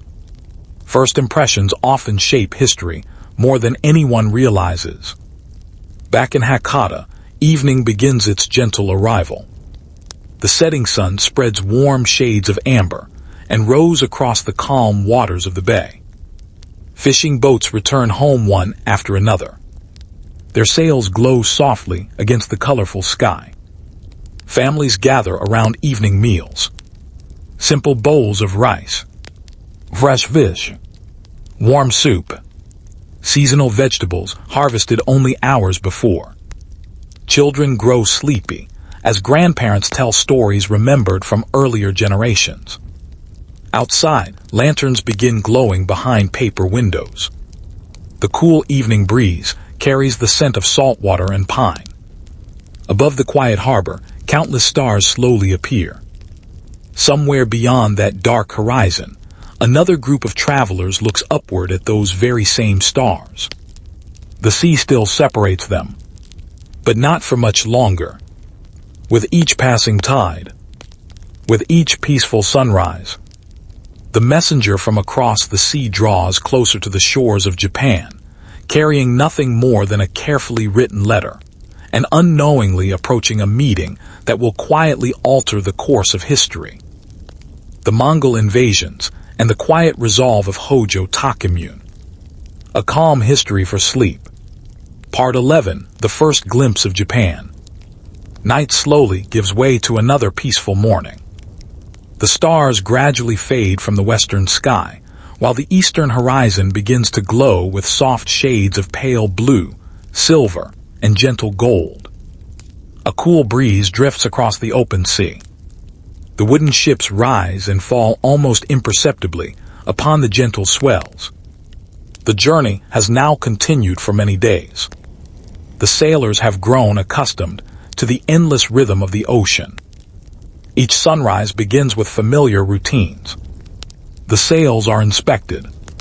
Fresh water is carefully measured. Breakfast is prepared. The deck is washed with buckets of seawater before the warmth of the day arrives. Life aboard the ships has settled into a comforting pattern. Patterns often make long journeys easier. They provide structure when everything else seems surrounded by endless water. The sea itself appears almost perfectly calm this morning. Only a few small waves disturb its smooth surface. Flying fish occasionally leap above the water before disappearing once again beneath the blue.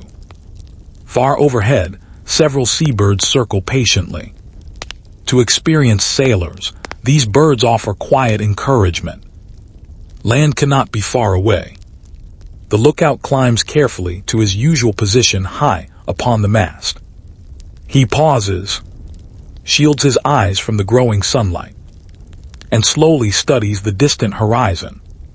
For several long moments, there is nothing. Only sky, only sea, only the peaceful silence that has surrounded the voyage since it first began. Then, very slowly, a faint shape begins to appear. At first it seems almost like another cloud resting low upon the horizon.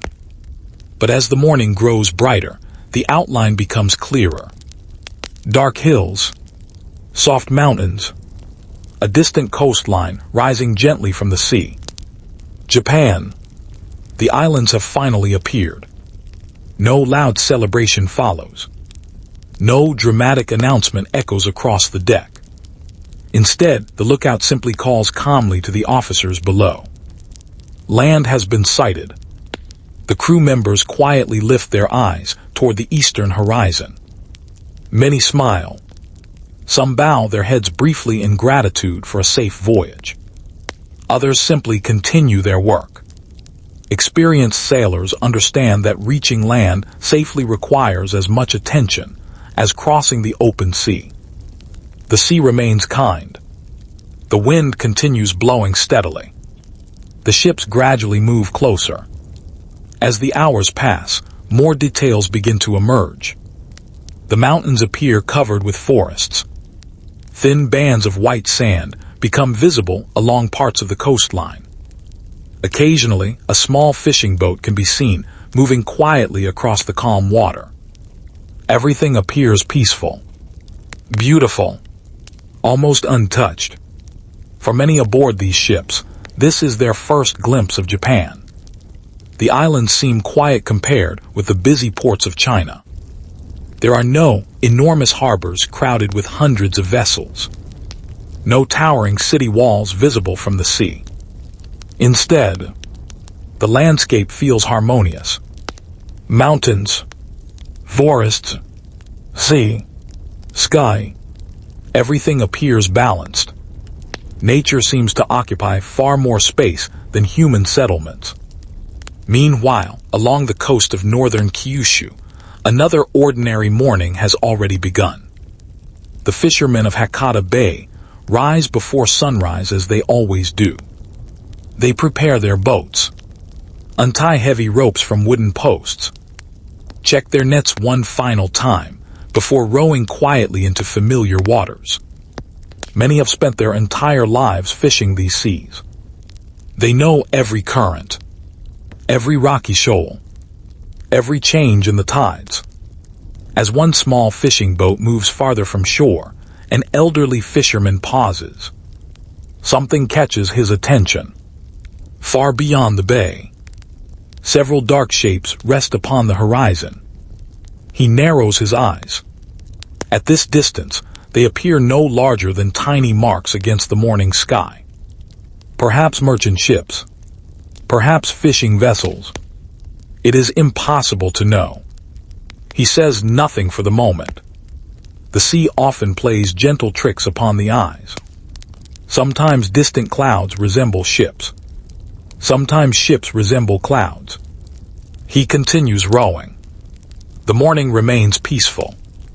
Back aboard the diplomatic vessels, preparations quietly begin. The envoys carefully inspect their formal robes. The wooden case containing Kublai Khan's letter is examined once again. The imperial seal remains perfectly secure. Every detail must be correct. Diplomatic missions depend greatly upon ceremony. Respect shown through appearance often speaks before words are ever exchanged. The sailors reduce some of the sails as they approach unfamiliar coastal waters. Navigation becomes slower now, more careful. Hidden rocks and changing tides require experience. Fortunately, local knowledge gathered during previous voyages proves helpful. Everything continues calmly. Nothing feels rushed. Farther inland, the city of Hakata gradually awakens. Merchants arrange fresh goods within the marketplace. Temple bells echo softly through the cool morning air. Children carry water from nearby wells. Women sweep the entrances of wooden homes.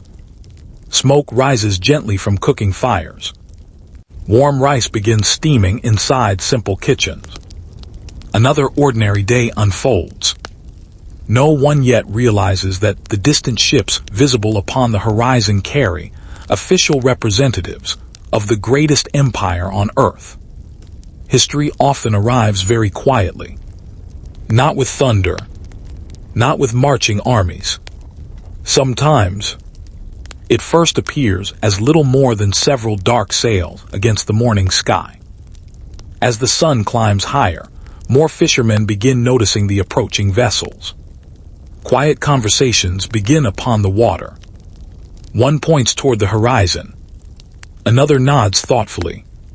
They have seen foreign ships before. Trade between Japan, Korea, and China has continued for centuries. Foreign visitors are not unusual. Still, these ships seem different somehow. Perhaps there are simply more of them than expected. Perhaps they appear larger. Or perhaps it is only curiosity. No alarm spreads across the coastline. Only quiet observation. Some fishermen eventually return toward the harbor carrying news that unfamiliar ships have been sighted offshore. Local officials listen carefully. Experienced port administrators have welcomed foreign merchants many times before. Their first responsibility is not fear. It is understanding. Who has arrived? From where? For what purpose? These questions will soon receive their answers. Back at sea, the envoys stand silently near the front of their ship. Before them, Japan grows clearer with every passing hour. The forests become distinct. The beaches brighten beneath the afternoon sun. Small villages begin appearing along the shoreline. The journey that began many days ago is almost complete. The letter has crossed mountains, roads, cities, harbors, and now the sea itself. Soon it will pass from one pair of hands into another. For now, however, everything remains wonderfully peaceful. The waves continue their gentle rhythm. Seabirds glide effortlessly above the calm water. The cool breeze carries the fresh scent of pine drifting from the distant shore. And beneath the quiet afternoon sky, two civilizations slowly move toward their first formal meeting.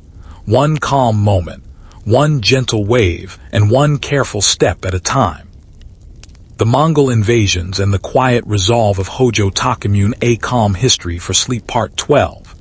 The envoys come ashore. The first light of another peaceful morning spreads slowly across Hakata Bay.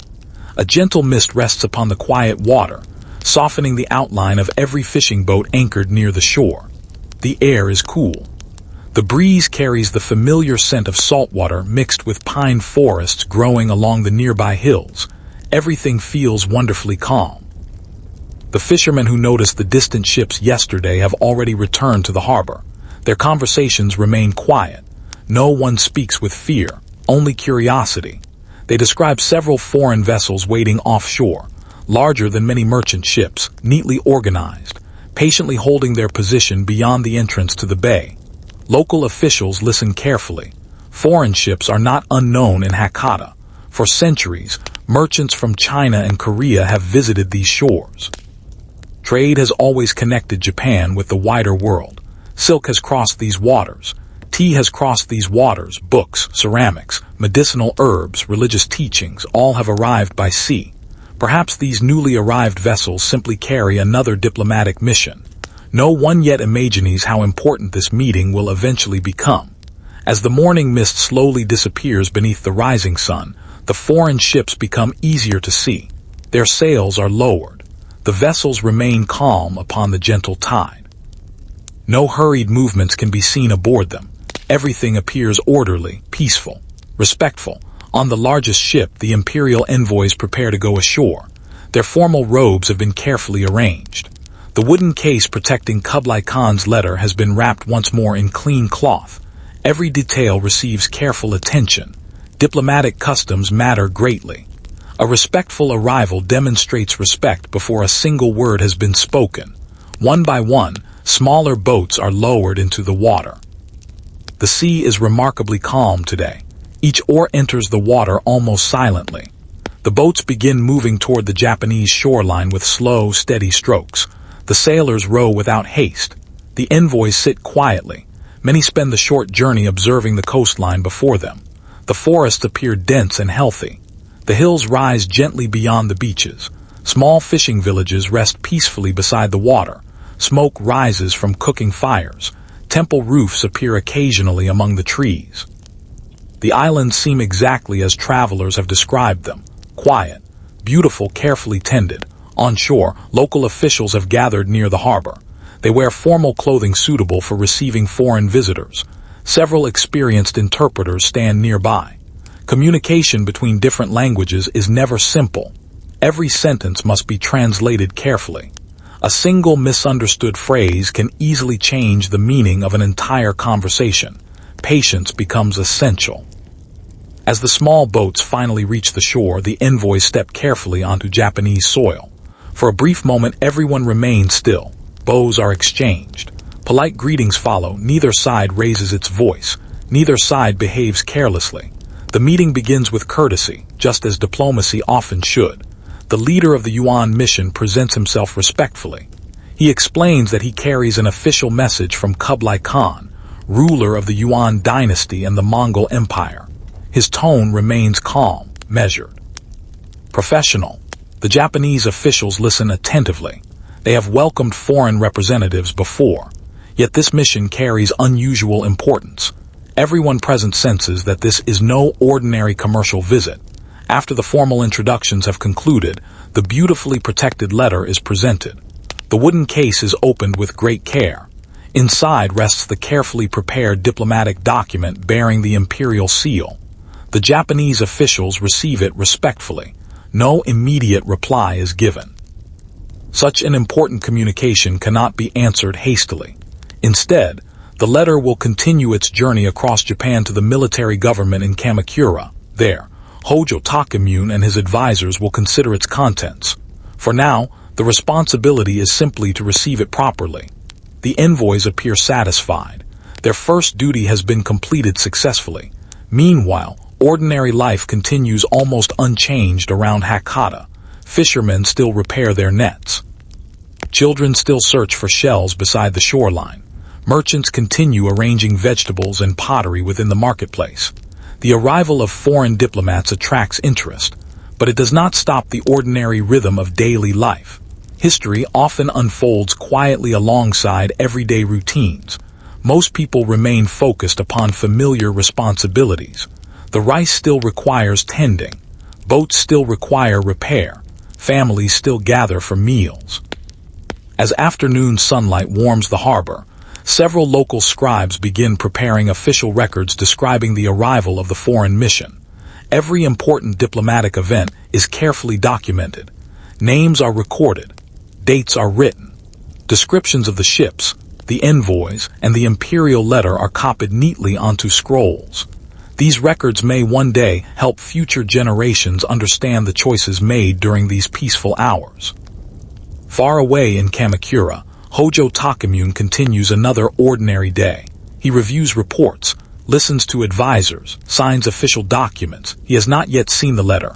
He does not yet know its exact wording. For the moment, life continues according to its familiar rhythm.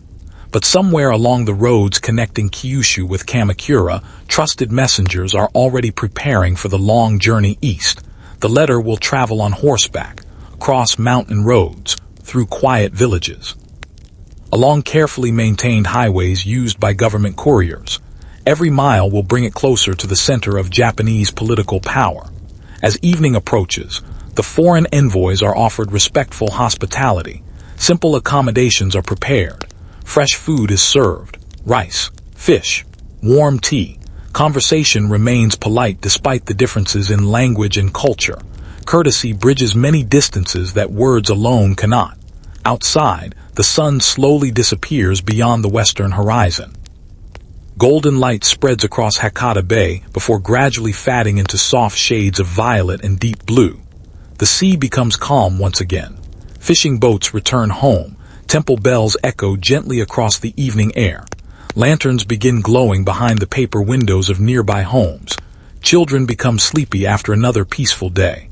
Above them all, the first stars quietly appear. The same stars shine above Kamakura. The same stars shine above the imperial court of Kublai Khan. The same stars watch silently as a single diplomatic letter begins its overland journey across Japan. Its words have not yet been read by Hojo Tokimune. Its meaning has not yet been debated. Its consequences remain hidden within the quiet future.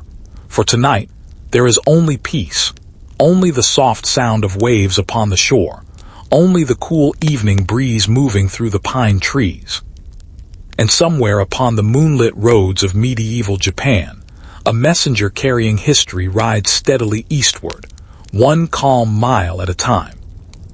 The Mongol invasions and the quiet resolve of Hojo Tokimune. A Calm History for Sleep Part 13. A letter travels toward Kamakura morning, arrives softly across the mountains of Kyushu. The first sunlight slips quietly through cedar branches, painting long golden lines across narrow forest paths. A cool mist lingers in the valleys, wrapping distant hills in a gentle blanket of silver. For a little while, the world feels wonderfully still. Even the birds seem to sing more softly than usual. Along one of the main government roads, a lone horse walks at an unhurried pace. Its rider wears simple but official clothing. Fastened securely inside a carefully wrapped leather case rests the diplomatic letter from Kublai Khan. The scroll itself is surprisingly light, yet its importance is immense. The messenger understands this. He rides neither recklessly nor slowly. He rides steadily. Every movement reflects discipline.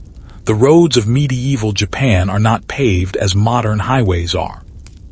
Instead, they wind naturally through forests, over gentle hills, beside rivers, and across wooden bridges built by generations of skilled craftsmen. Travel takes time. No one expects to reach Kamakura in only a few days. Patience is simply part of the journey. The messenger pauses briefly at an official relay station. These stations serve an important purpose. Fresh horses are kept ready. Travelers carrying government business may rest for a short while before continuing onward. A stable hand offers cool water to the tired horse. Another official quietly confirms the seals protecting the diplomatic scroll remain untouched. Everything appears exactly as it should. The journey continues. Beyond the station, the road enters a dense cedar forest. Tall trees stretch high above the narrow path. Their branches sway gently whenever the morning breeze passes through them. Sunlight filters between the leaves, creating beautiful patterns upon the earth below. The only sounds are birdsong, the quiet footsteps of the horse, and the occasional rustling of leaves. It is easy to understand why monks often seek places like these for meditation. Nature itself seems to encourage calm reflection. Far behind the messenger, Hakata Bay has already returned to its familiar rhythm. The foreign envoys remain respectful guests while awaiting further instructions. They spend their mornings quietly walking along the shoreline or speaking softly among themselves. Some admire the neat organization of the harbor. Others observe Japanese fishing boats returning with the day's catch. Everything appears orderly, peaceful, different from the bustling ports of the Yuan Empire, yet beautiful in its own quiet way. The Japanese officials assigned to welcome them remain courteous. Hospitality is offered generously. Questions are answered carefully. Yet everyone understands that important political decisions will be made elsewhere. The letter must reach Kamakura. Only there can an official response truly begin. Meanwhile, across Japan, ordinary life continues without interruption. Farmers bend over flooded rice fields beneath the warm summer sun. The young plants grow steadily, nourished by clear mountain water flowing through carefully maintained irrigation channels. Every field reflects the sky above. Clouds drift slowly across both heaven and earth. An elderly farmer smiles as his grandson carefully chases away hungry birds using small wooden clappers. The child laughs each time the birds lift gracefully into the air. Simple moments like these have repeated themselves for centuries. Life moves according to the seasons, not politics. In another village, a carpenter shapes cedar beams for a new home. Each cut is measured carefully. Each joint fits perfectly without nails. His apprentice watches closely. Skill cannot be rushed. It grows slowly, year after year, much like trust, much like wisdom. Farther along the road, Buddhist monks welcome weary travelers into a quiet temple nestled among the hills. The temple garden is beautifully simple, smooth stones, soft green moss, a small pond where colorful carp glide silently beneath floating lily leaves. A bamboo fountain tips gently every few moments, allowing cool water to fall with a soft, rhythmic sound. The messenger pauses only briefly. He bows respectfully before continuing his journey. Even those carrying urgent government business often find a few peaceful moments within such sacred places. The road eventually climbs higher into the mountains. From one overlook, the messenger pauses again. Below him, forests stretch toward distant rivers. Tiny villages appear like scattered islands within a sea of green. Thin columns of smoke rise gently from cooking fires. The world seems wonderfully peaceful. It is difficult to imagine that such quiet landscapes could soon become connected to one of history's greatest empires. Yet history often reaches the most peaceful places without warning. In Kamakura, another ordinary morning unfolds. Temple bells echo softly across the city. Merchants arrange goods inside the marketplace. Children carry water from neighborhood wells. Warriors begin quiet training beneath experienced instructors. Government officials gather inside the administrative buildings. Hojo Tokimune enters the meeting hall shortly after sunrise. His expression remains calm, thoughtful. Several advisors are already waiting with reports collected from across the country. They discuss taxes, road maintenance, harvest forecasts, local disputes requiring fair judgment. Nothing yet suggests extraordinary news. Tokimune listens carefully, occasionally asking brief questions before moving to the next report. Leadership demands patience. Good decisions often begin with careful listening.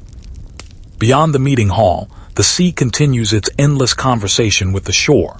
Gentle waves roll onto the beaches before quietly returning once more.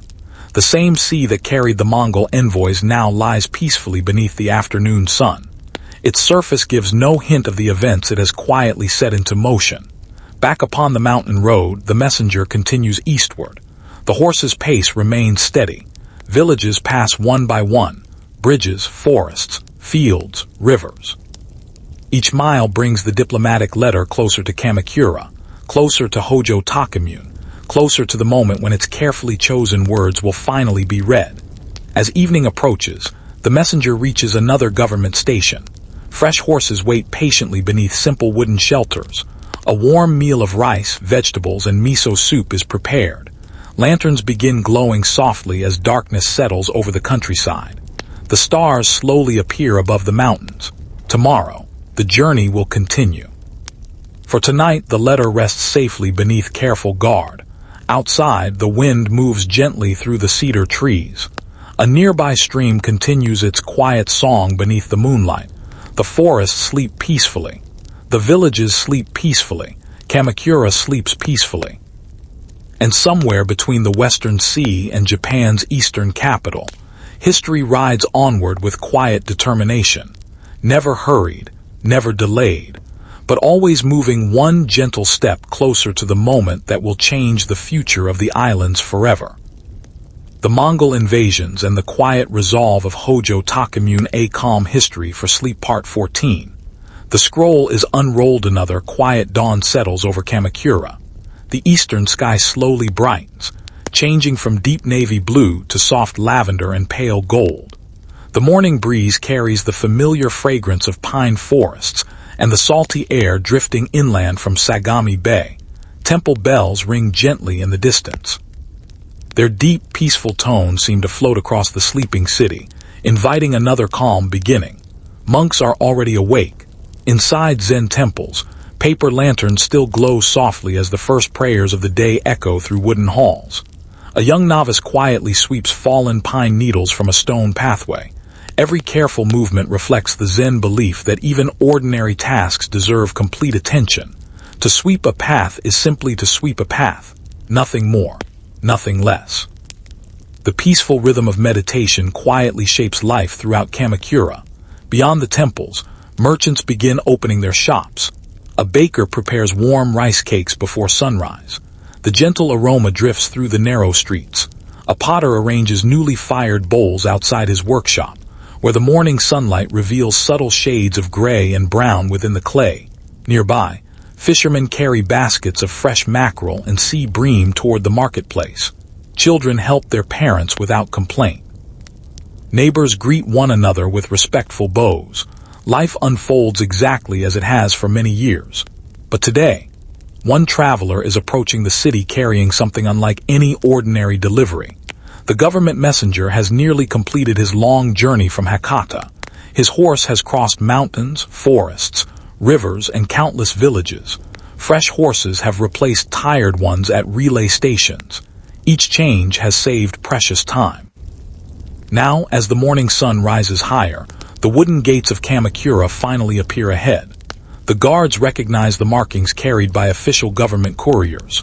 Without delay, the messenger is respectfully welcomed inside. Dust from many days of travel still clings to his clothing. His horse breathes deeply after the final miles. The leather case protecting the diplomatic scroll remains tightly secured. The seals are unbroken, exactly as they should be.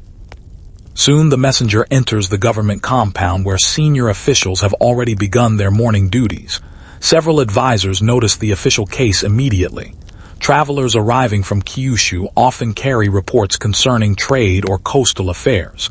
Yet something about this delivery feels different. The messenger bows deeply.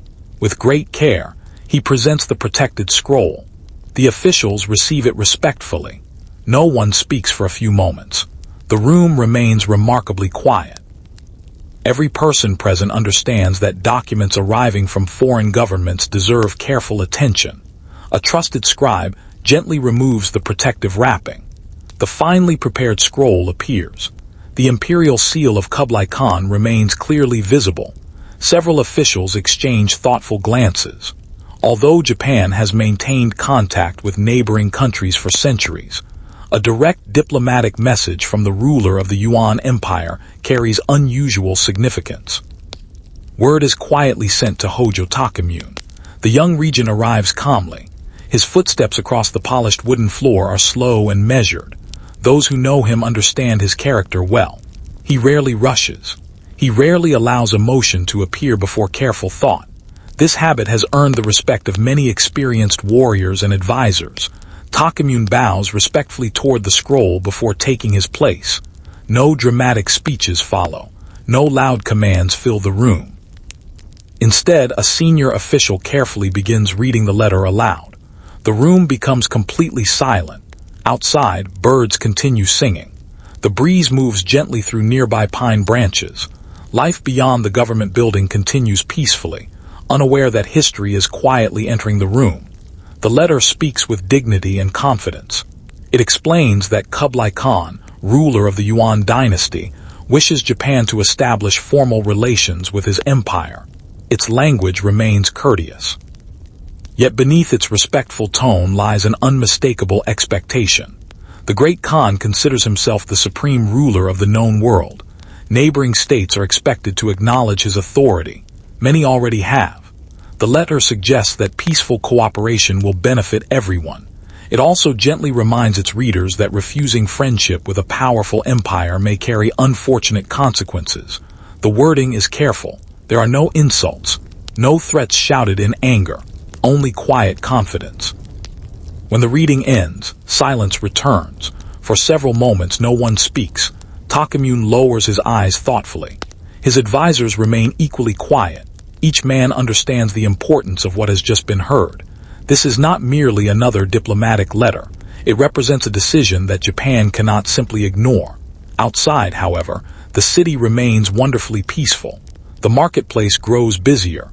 Children laugh as they chase one another beside narrow streets. Craftsmen continue carving wood. Monks continue copying sacred texts with steady hands. The sea continues breathing gently against the shore. Most people know nothing about the scroll that has just been opened. History often changes quietly behind closed doors while ordinary life continues unchanged. Within the meeting hall, discussion finally begins. Some advisors recommend careful diplomacy. Others suggest delaying any response until more information can be gathered. Several experienced warriors remain cautious. They know little about the true strength of the Mongol Empire. Only scattered reports have reached Japan through merchants visiting Korea and China. Those reports describe an enormous realm unlike anything previously seen. Millions of people, great cities, powerful armies. Yet distance often makes facts difficult to verify. Tokimune listens more than he speaks. His questions are calm, practical. He asks about previous relations with the mainland, about reports from Korean merchants, about the reliability of information concerning the Yuan court. He gathers knowledge before offering judgment. This thoughtful habit will soon become one of the defining qualities of his leadership. As the afternoon sunlight slowly shifts across the wooden floor, the scroll is carefully rolled closed once again. It is placed safely inside a protective case. The discussion is not finished. In many ways, it has only begun. Outside, evening approaches gently. Temple bells once again echo across Kamakura. Families gather inside warm homes. Simple meals of rice, grilled fish, vegetables, and miso soup are shared around low wooden tables. Grandparents quietly tell stories to children. Lanterns glow softly behind paper screens. Above the city, countless stars begin appearing one after another. The same peaceful sky stretches over Hakata Bay, over the mountains, over the Yuan capital far across the sea. Tonight, the scroll rests safely within Kamakura. Its words have finally reached Hojo Tokimune. The answer has not yet been written. The future has not yet been decided. For now, there is only thoughtful silence, only calm reflection, only the quiet understanding that sometimes the most important moments in history begin not with the clash of swords, but with the careful unrolling of a single piece of paper beneath the gentle light of an ordinary morning. The Mongol Invasions and the Quiet Resolve of Hojo Tokimune, A Calm History for Sleep Part 15. The Council of Quiet Minds morning returns to Kamakura with its familiar peace. The first light slips gently over the surrounding hills before reaching the wooden rooftops of the city. A cool breeze drifts inland from Sagami Bay, carrying the clean scent of salt water and pine. Temple bells ring softly through the quiet streets. Their deep notes linger in the morning air before slowly fading into silence. It is another beautiful day. The sky is perfectly clear. White clouds drift lazily above the mountains. Nothing in nature suggests that Japan has entered one of the most important moments in its history. Outside the government compound, life continues exactly as it always has. Fishermen untie their boats from wooden posts along the shore. Farmers walk patiently toward flooded rice fields where young green shoots sway gently beneath the morning breeze. Children chase dragonflies along narrow village paths. Merchants carefully arrange baskets of vegetables, dried fish, tea, and handmade pottery inside the marketplace. A blacksmith quietly begins heating his forge. The steady ringing of his hammer becomes another familiar sound, joining the peaceful rhythm of the city. Life remains wonderfully ordinary. Inside the government offices, however, another day begins with careful thought. The diplomatic scroll from Kublai Khan rests safely inside a polished wooden case. No one handles it carelessly. No one forgets its importance. Hojo Tokimune enters the council chamber shortly after sunrise. He greets his senior advisors with respectful bows before quietly taking his place upon the tatami floor. The room itself reflects the simplicity of the Kamakura government: natural wood, paper screens, fresh morning light filtering gently into the chamber. There is no unnecessary decoration. Everything encourages clear thinking rather than distraction. One by one, the advisors arrive. Some are experienced military commanders whose lives have been shaped by discipline and duty. Others possess deep knowledge of government administration. Several have spent years studying foreign affairs through conversations with merchants and Buddhist monks traveling between Japan, Korea, and China. Each man brings a different perspective. Tokimune values that diversity. Wise leaders rarely surround themselves only with people who agree. The meeting begins quietly. A senior official carefully unrolls the diplomatic letter once again. The familiar words are read aloud. Every sentence receives close attention. Even the smallest details are discussed. Diplomatic language often carries meanings beneath the surface. Respectful phrases may hide firm expectations. Polite greetings may quietly reveal political intentions. The council studies every line patiently. One elderly advisor speaks first. He suggests that maintaining peace should always remain Japan's highest priority. Throughout history, diplomacy has often prevented unnecessary conflict. He believes careful communication deserves consideration. Another advisor agrees that peaceful relations are valuable, but reminds the council that recognizing another ruler's authority may carry consequences extending far beyond simple friendship. Such decisions affect future generations. They cannot be made lightly. Across the room, an experienced military commander remains silent for several moments before finally speaking. He has heard stories brought by merchants visiting Korea, stories describing the remarkable size of the Mongol armies. Cities stretching farther than the eye can see, roads crossing entire continents, horsemen capable of traveling astonishing distances. Whether every story is accurate remains uncertain, yet enough reports agree upon one fact. The Yuan Empire is unlike any power Japan has previously encountered. The room grows quiet once again. Outside, a gentle breeze stirs the branches of nearby pine trees. Their soft whisper seems almost like nature encouraging patience. Hojo Tokimune listens carefully to every opinion. He does not interrupt. He rarely rushes toward conclusions. Instead, he asks thoughtful questions. What do we truly know? What have we only heard? Which reports come from trusted witnesses? His questions reveal an important quality. He separates evidence from rumor. This habit will become one of his greatest strengths. Another advisor unfolds a map of East Asia upon the floor. His finger traces the vast lands now governed by Kublai Khan. Northern China, much of Central Asia, large parts of the Korean peninsula under Mongol influence. The empire stretches farther than many people in Japan can easily imagine. The sea surrounding the island suddenly seems both protective and uncertain. It has always served as Japan's natural shield. Yet seas can also be crossed. The discussion continues throughout the morning. No voices rise in anger. No one attempts to dominate the conversation. Respect guides every exchange. Even disagreement remains courteous. This calm approach reflects the culture of the council itself.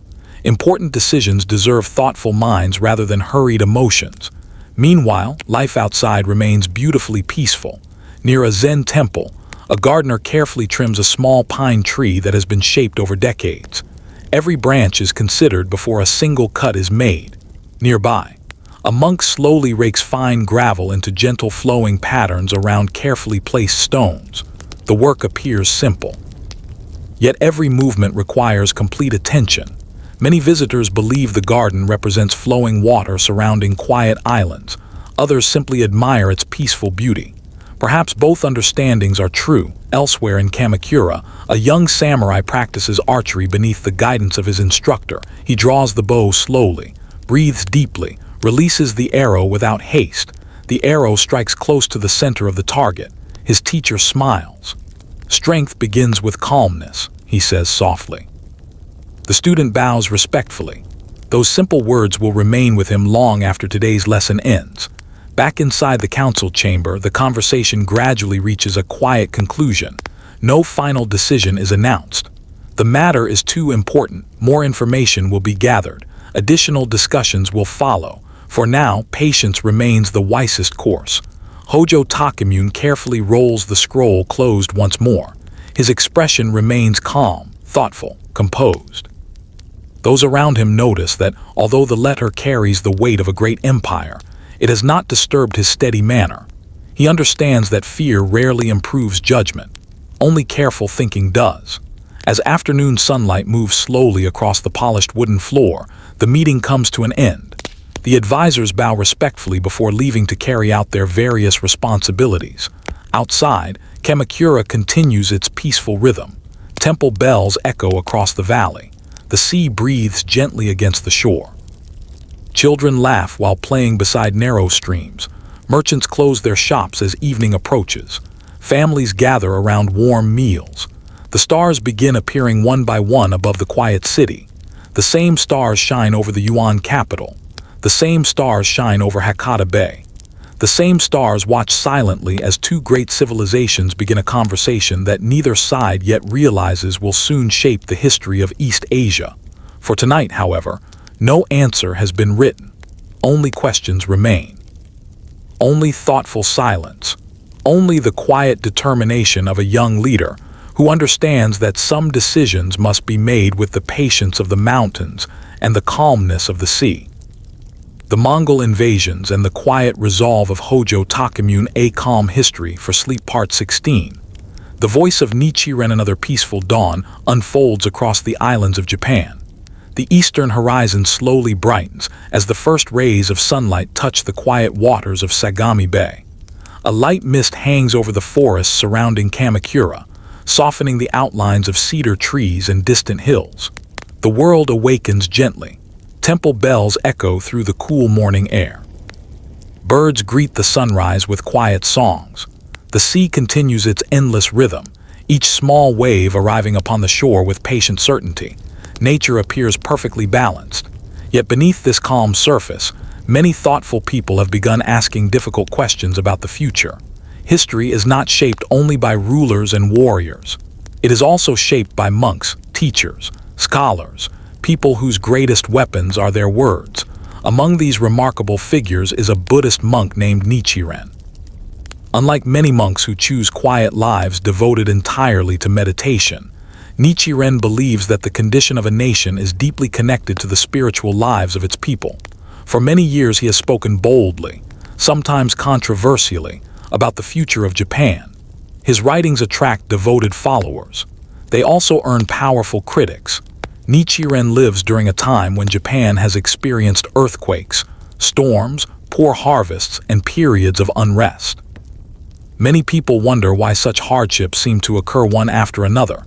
Some believe they are simply part of nature. Others search for deeper meaning. Nichiren belongs to the second group. He studies Buddhist scriptures carefully, hour after hour, day after day. His belief grows stronger with every passing year. He becomes convinced that the nation has turned away from what he considers the correct teachings of Buddhism.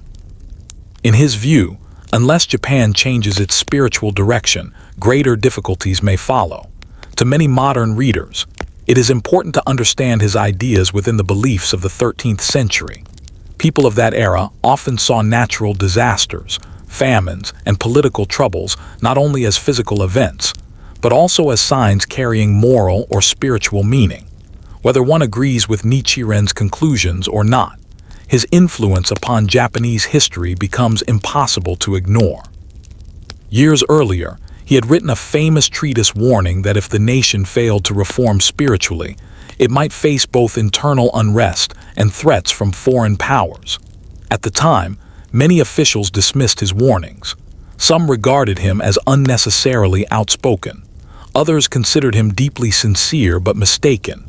Few could know what the future would bring. Now, however, a diplomatic letter has arrived from the greatest empire on earth. For some people, this unexpected event causes Nichiren's earlier warnings to be remembered once again. Throughout Kamakura, conversations begin quietly, not in crowded marketplaces, not through loud debates, but within temples, private homes, small gatherings of scholars. People ask thoughtful questions. Could foreign powers truly become involved in Japan's future? Is this simply diplomacy? Or is it the beginning of something larger? Most people continue their ordinary lives. Farmers still tend the rice fields. Fishermen still launch their boats before sunrise. Children still laugh while chasing dragonflies beside quiet streams. Life does not stop because questions appear. In fact, history often unfolds while ordinary routines continue almost unchanged. Nichiren himself remains calm. Although his writings contain urgent warnings, those who meet him often describe a man of remarkable discipline. His days are structured around prayer, study, teaching, and careful writing. He copies passages from Buddhist scriptures with steady hands. He welcomes visitors seeking guidance. Some arrive with sincere curiosity. Others come hopping to challenge his ideas. Nichiren receives both with determination. He believes deeply that honest discussion is better than silent misunderstanding. Meanwhile, Hojo Tokimune continues governing from Kamakura. Reports continue arriving from every province. The diplomatic letter from Kublai Khan remains under careful consideration. No hurried response has yet been prepared. Tokimune understands that decisions affecting the future of Japan require wisdom rather than speed. One afternoon, while walking quietly through a temple garden, Tokimune pauses beside a small pond. Colorful koi swim peacefully beneath floating leaves. The surface of the water remains perfectly still except where a gentle breeze creates small circles that slowly spread outward. A nearby monk quietly remarks, "A single stone dropped into calm water sends ripples far beyond the place where it first enters." Tokimune watches the widening circles. He says nothing, yet the simple image remains with him. One letter, one decision, one response. History often moves like ripples upon a pond. Its effects travel much farther than anyone first imagines. As evening approaches, Nichiren continues writing by the light of a small oil lamp. Outside, the wind moves gently through bamboo leaves. The sound is soft, almost musical. He pauses occasionally, looking toward the night sky beyond the paper window. His thoughts remain fixed upon the future of his country. Whether history would later judge every prediction correctly is another matter. But there is little doubt that he genuinely believed Japan stood at an important crossroads. Far away, beyond the sea, Kublai Khan also continues his responsibilities. His empire stretches across enormous distances. Messengers ride day and night. Officials collect reports from distant provinces. Merchants continue crossing Asia along protected trade routes. The diplomatic mission sent to Japan represents only one small part of an empire managing countless affairs simultaneously. Yet even great empires must sometimes wait patiently for answers. The letter has been delivered. Now the Yuan court can only wait. Night settles gently across Japan. Lanterns glow behind paper windows. Families gather around simple evening meals. Temple bells sound one final time before silence gradually embraces the city. Above Kamakura, countless stars fill the clear sky. The same stars shine above Nichiren as he quietly rolls another completed scroll. The same stars shine above Hojo Tokimune as he reflects upon the difficult decisions ahead. The same stars shine across the sea above Kublai Khan's vast empire. Three very different men, a ruler, a regent, a monk, each looking toward the future from a different place, each believing he is serving a greater purpose. And beneath the peaceful night sky of the 13th century, the quiet conversation between faith, leadership, and history continues, slowly, gently, and one thoughtful moment at a time. The Mongol invasions and the quiet resolve of Hojo Tokimune, A Calm History for Sleep Part 17, Seasons of Patience Another Morning arrives with quiet grace. Before the sun rises above the mountains surrounding Kamakura, a gentle mist rests across the valleys like a soft blanket. The air is cool. The forest is still.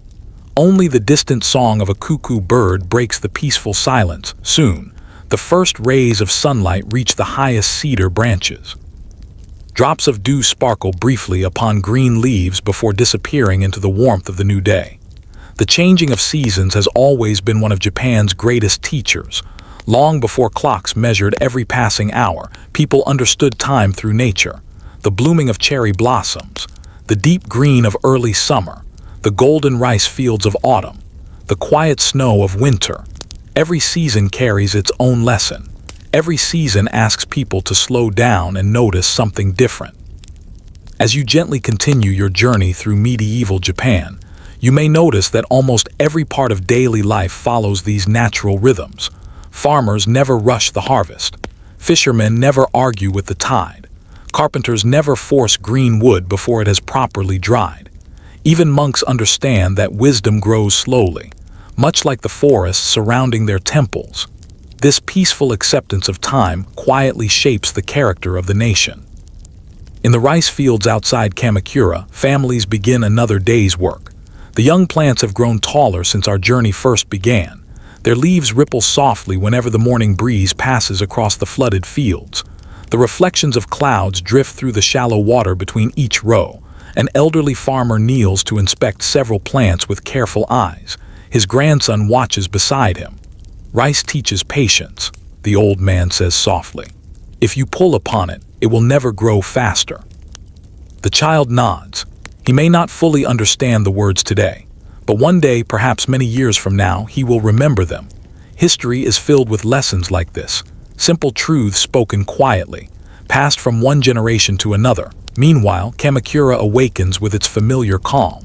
The marketplace slowly fills with merchants arranging vegetables, woven baskets, pottery, and fresh fish caught only hours before sunrise. Neighbors exchange respectful greetings. Children help carry small bundles from one stall to another. No one appears hurried.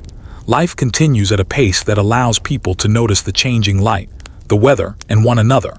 At a nearby Zen temple, monks begin their morning meditation. The meditation hall is silent except for the occasional rustle of robes as someone quietly changes position. Sunlight enters through paper screens, creating soft rectangles of light across the polished wooden floor. Nothing disturbs the peaceful atmosphere. Outside the temple, a gardener carefully removes a single fallen leaf from a bed of bright green moss. The task seems almost impossibly small, yet he performs it with complete attention. In Zen practice, every action deserves the same care. Whether preparing tea, sweeping a path, or tending a garden, the quality of one's attention matters more than the size of the task. Hojo Tokimune has become increasingly interested in this way of thinking. Although his responsibilities are political and military, he finds quiet strength in the discipline of Zen. Several respected Zen monks occasionally visit Kamakura. Their conversations rarely concern warfare. Instead, they speak about fear, self-control, discipline, the importance of meeting uncertainty with a calm mind rather than restless emotion. These ideas leave a lasting impression upon the young regent.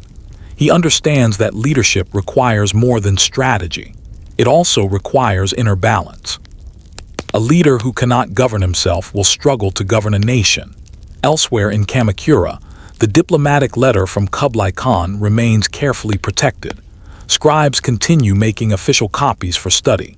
Trusted advisors compare its language with earlier communications received from neighboring kingdoms. Every phrase is examined thoughtfully. The council still avoids rushing toward a final answer.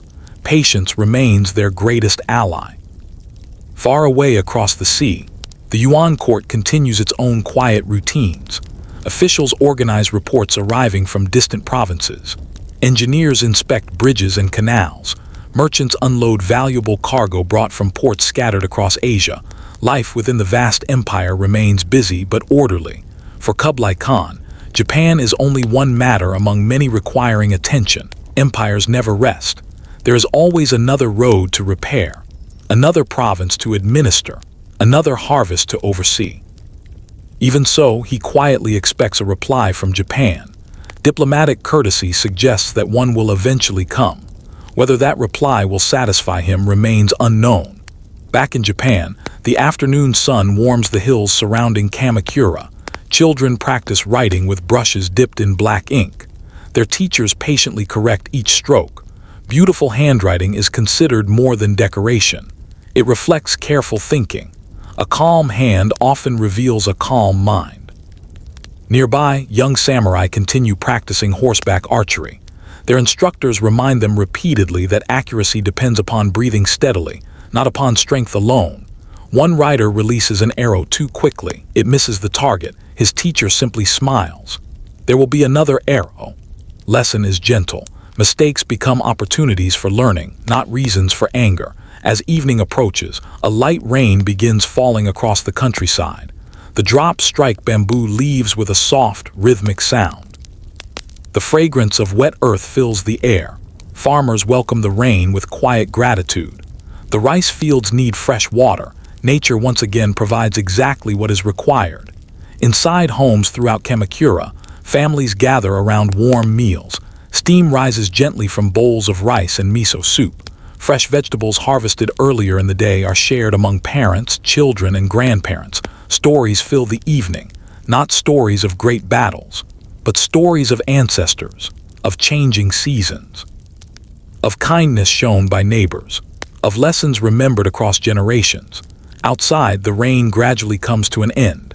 Clouds drift apart. One by one, bright stars appear once again above the quiet city. The air feels wonderfully fresh. The sea reflects the moon like polished silver. Hojo Tokimune steps outside for a few quiet moments before retiring for the night. He looks toward the eastern horizon where the ocean disappears into darkness. Somewhere beyond that vast sea lies the Yuan Empire. Somewhere beyond that darkness waits the future. He does not know exactly what it will bring, no one does. Yet he understands something deeply important. Whatever challenges may eventually arrive, they must be met with the same patience that grows rice, shapes gardens, and guides the changing seasons. For tonight, the islands remain peaceful. The forests whisper gently beneath the moonlight. Temple bells rest in silence. The waves continue their endless conversation with the shore. And history, moving as quietly as the tide itself, waits patiently for the next page to be turned. The Mongol invasions and the quiet resolve of Hojo Tokimune, A Calm History for Sleep Part 18. The roads that carried news. A gentle breeze moves across the hills before sunrise.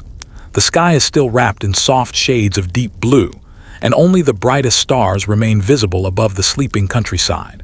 Somewhere in the distance, a temple bell rings once. Its deep voice drifts through the cool morning air before slowly fading into silence. Another peaceful day begins. The forests surrounding Kamakura awaken gradually. Small birds begin singing from the cedar branches. Morning mist settles over quiet rivers, where the water reflects the first pale colors of dawn. For a little while, everything seems suspended between night and day. This calm moment is one the people of medieval Japan know well, before villages become busy, before merchants open their shops, before horses begin traveling the roads. There is only stillness. As the sunlight slowly spreads across the valleys, travelers begin their journeys. Some carry baskets filled with vegetables toward nearby markets. Others transport carefully crafted pottery wrapped in woven straw. A Buddhist monk walks alone with only a small pack upon his back. A merchant guides 2 patient horses loaded with silk received through earlier trade. Every traveler has a destination. Every road carries a different story. The roads of Kamakura, Japan are never empty. Although far quieter than modern highways, they quietly connect the islands together.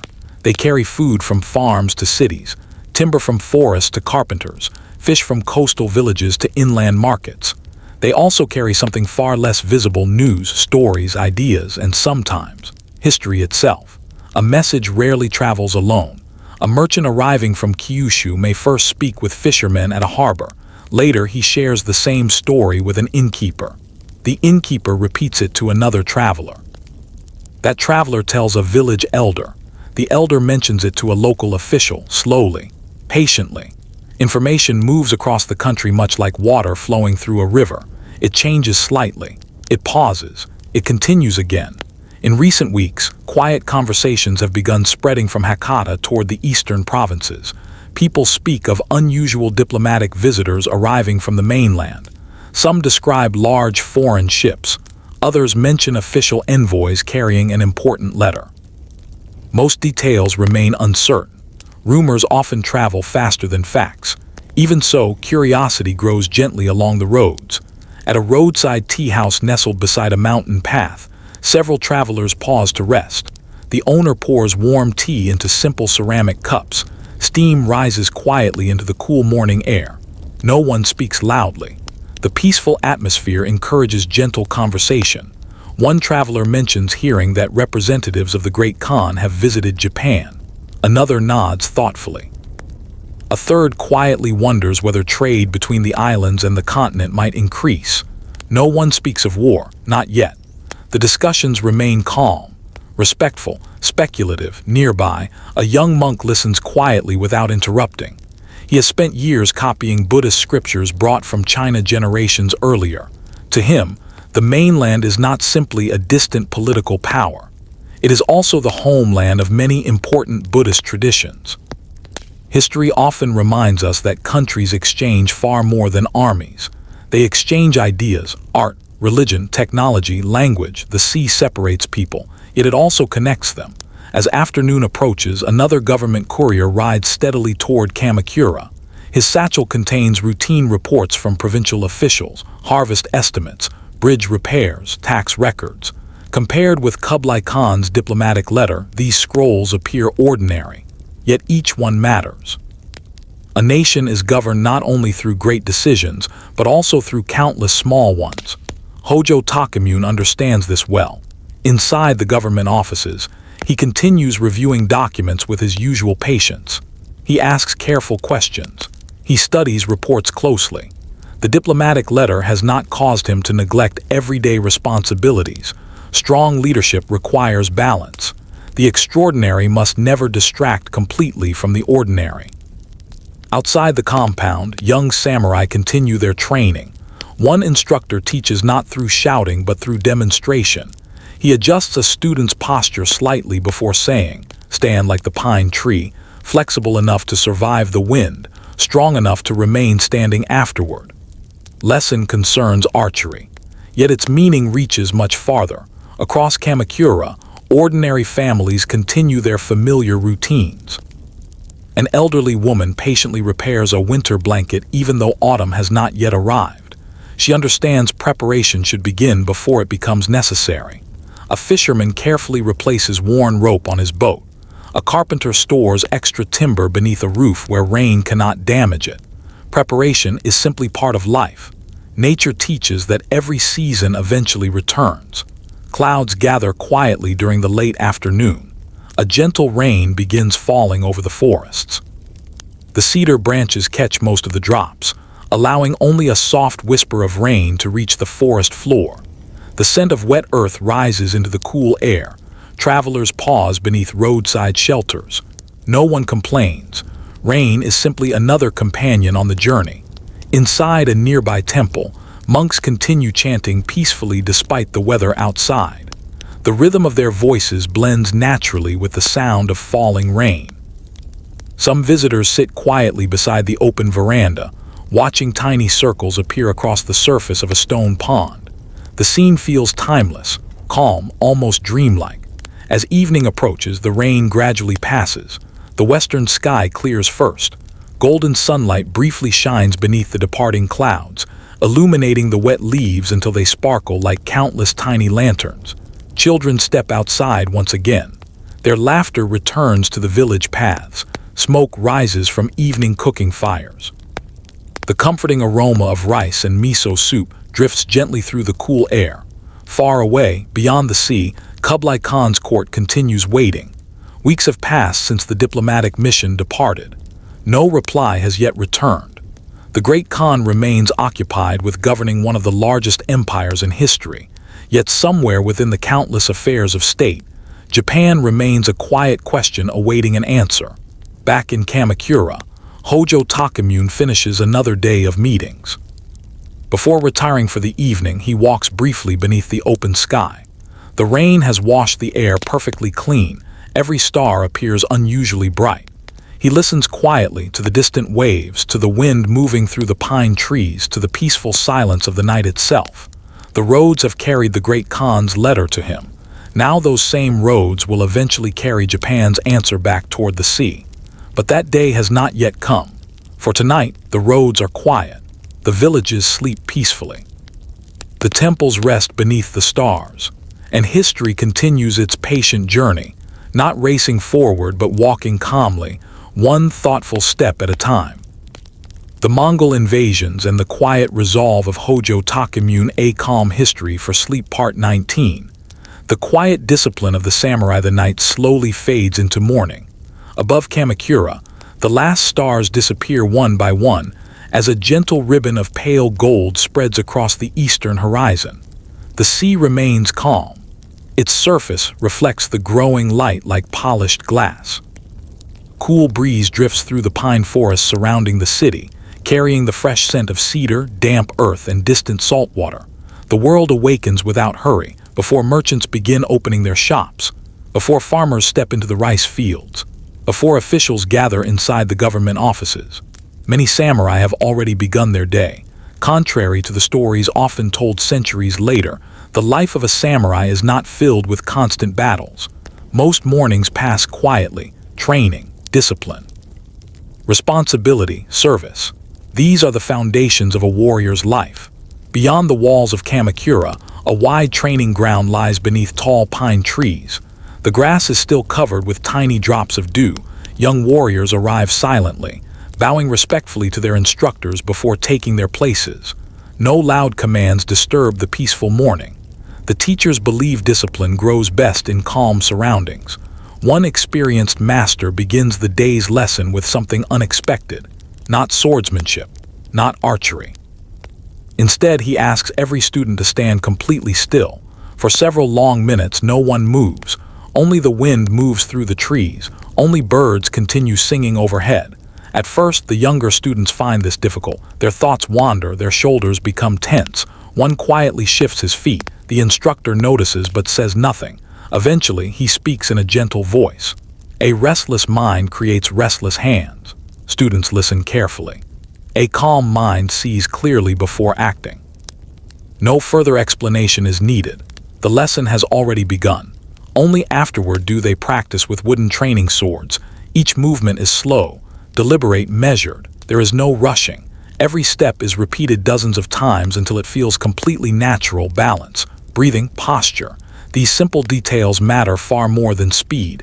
Nearby, another group practices archery. Their bows are made from carefully shaped bamboo and wood. The targets stand quietly beneath the morning sunlight. Each student raises the bow with steady hands, breathes slowly, releases.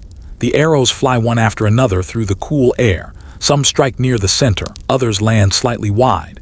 No one celebrates success loudly. No one criticizes failure harshly. Each arrow simply becomes another opportunity to improve. The instructor walks quietly among the students. He adjusts one young archer's shoulders only slightly. Another student's grip upon the bow, small corrections, patient guidance. Mastery arrives through countless tiny improvements rather than dramatic breakthroughs. Farther away, several senior samurai practice horseback riding across an open field. Their horses move smoothly, responding almost effortlessly to gentle movements from their riders. The partnership between horse and rider has been built through years of quiet trust. One rider slows beside a young stable boy watching nearby. The boy gently strokes the horse's neck. The animal lowers its head peacefully. Kindness is not separate from strength. The finest warriors understand both. Meanwhile, inside Kamakura, Hojo Tokimune also begins another morning. Although he serves as Japan's military leader, much of his work involves administration rather than combat. He reviews reports from provincial governors, signs official documents, meets trusted advisors, listens carefully before speaking. His calm manner has become well known throughout the government. Many younger officials quietly admire this quality. They notice that Tokimune rarely allows worry to appear upon his face. He understands something important. The emotions of a leader often spread throughout everyone around him. Calm leadership encourages calm decisions. Outside the government buildings, ordinary life continues peacefully. A carpenter carefully measures cedar beams for a new home. His apprentice watches every movement. The older craftsman smiles gently. Measure twice. Once. Lesson applies equally well to building houses and governing nations. Nearby, a grandmother teaches her granddaughter how to weave a small basket using strips of bamboo. Their conversation is soft. The child occasionally makes a mistake. The grandmother simply untangles the weaving without frustration. Slow hands make beautiful work, she whispers. Again, another quiet lesson, patience, everywhere. The afternoon sun warms the hills surrounding Kamakura. The forests become wonderfully fragrant. Cicadas begin singing among the trees, their steady voices filling the summer air. To modern ears, the sound may seem loud. Yet for the people of medieval Japan, it simply belongs to the season. Like blooming flowers in spring, like falling leaves in autumn, nature follows its own faithful rhythm. In one Zen temple, several young samurai have come to learn meditation. At first, sitting perfectly still feels more difficult than practicing with swords. Thoughts wander easily. The legs become uncomfortable. The silence itself feels unfamiliar. An elderly Zen teacher notices their struggle. He smiles kindly. The purpose is not to chase away every thought. It is simply to notice them and allow them to pass. Outside, a single maple leaf drifts gently into the temple garden pond. Small ripples spread across the water before slowly disappearing. The monk points quietly toward the pond. Thoughts are much like that leaf. They arrive, they drift, they disappear. Young warriors watch silently. Some lessons cannot truly be explained. They must simply be experienced. As evening approaches, the training grounds gradually become quiet again. Wooden practice swords are carefully stored. Bows are placed inside protective racks. Horses are brushed before returning to their stables. Every task is completed with care. Respect extends even to the tools themselves. Back at the government compound, Hojo Tokimune steps outside just before sunset. The western sky glows softly above the distant mountains. A flock of white cranes flies gracefully across the horizon. For several peaceful moments, he simply watches them. There is no urgency, only observation, only stillness. The diplomatic letter from Kublai Khan remains safely preserved nearby. Its answer has not yet been decided. Yet Tokimune understands that before a nation can choose wisely, its leader must first master himself. The discipline practiced by the samurai is not merely preparation for battle. It is preparation for responsibility. For patience, for difficult decisions made without anger or fear. Night gradually settles across Kamakura. Temple bells sound gently one final time. Lanterns glow warmly behind paper windows. Families gather together for simple evening meals. The sea continues whispering against the shore. Above the peaceful islands, countless stars appear once more. Beneath their quiet light, Japan sleeps peacefully. And somewhere within the calm heart of Kamakura, a young regent continues preparing, not with haste, but with patience, for the challenges that history has not yet revealed. The Mongol Invasions and the Quiet Resolve of Hojo Tokimune, A Calm History for Sleep Part 20. A cup of tea before the decision. The first light of dawn arrives almost unnoticed. A thin veil of mist rests over the hills surrounding Kamakura, softening every tree, every temple roof, and every winding path. The world seems wrapped in quiet. Even the waves along Sagami Bay reach the shore with unusual gentleness, as though the sea itself wishes not to disturb the peaceful morning. High in the cedar trees, small birds welcome the day with soft songs. Their voices mingle with the distant ringing of temple bells. The sound travels across the valley before disappearing into the cool air. Another calm day has begun. Inside one of Kamakura's Zen temples, a small fire has already been lit. An elderly monk carefully places an iron kettle above the glowing charcoal. Soon, tiny bubbles begin forming inside the water. There is no hurry. Tea is never rushed. The preparation itself is part of the experience. The monk gently wipes a simple ceramic bowl with a clean cloth. The bowl is modest. Its surface is slightly uneven. Tiny imperfections remain visible where the clay was shaped by hand many years before. Yet those very imperfections make it beautiful. In Japan, beauty is often found not in perfect symmetry but in quiet simplicity. The monk smiles softly as he places a small measure of finely ground green tea into the bowl. Hot water is added. A delicate bamboo whisk moves slowly back and forth until a light foam appears across the surface. The fragrance rises gently into the cool morning air, fresh, earthy, comforting.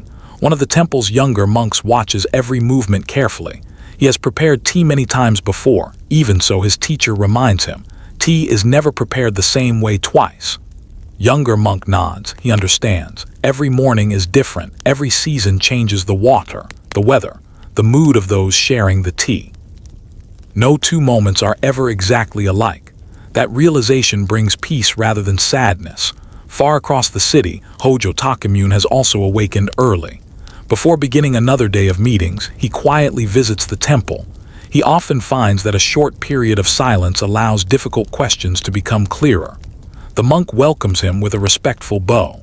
No discussion of politics begins immediately. Instead, they simply sit together. The warm bowl of tea is offered with both hands. Tokimune receives it with equal respect. For several moments, neither man speaks. Outside, a gentle breeze stirs the bamboo leaves.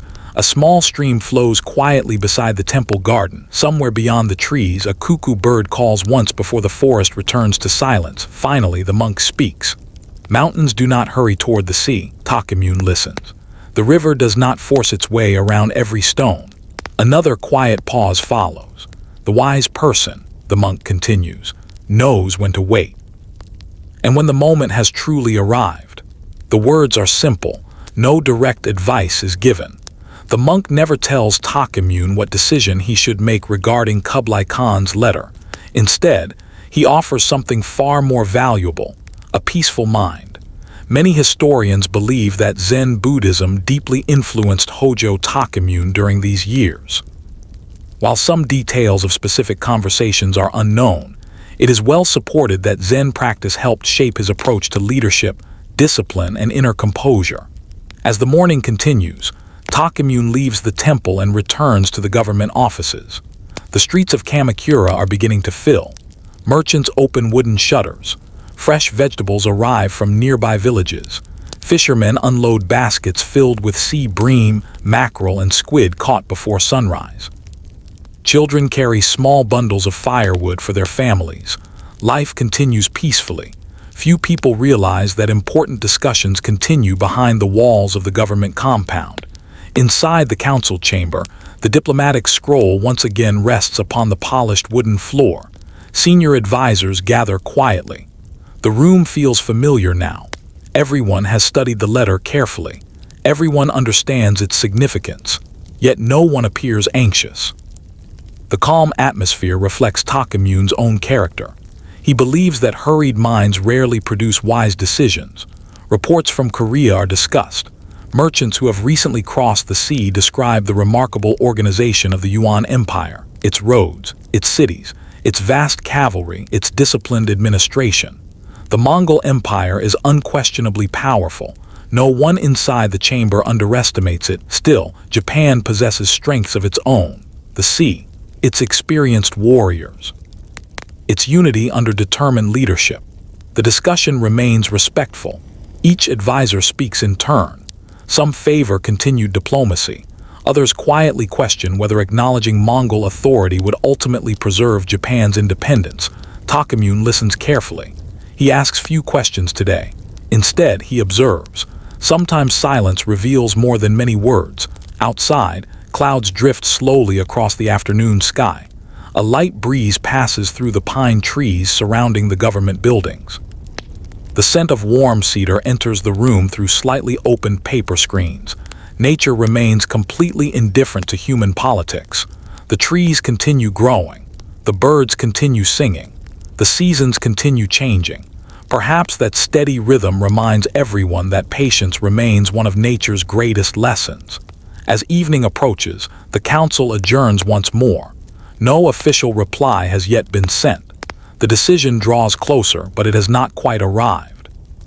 History often pauses before turning an important page.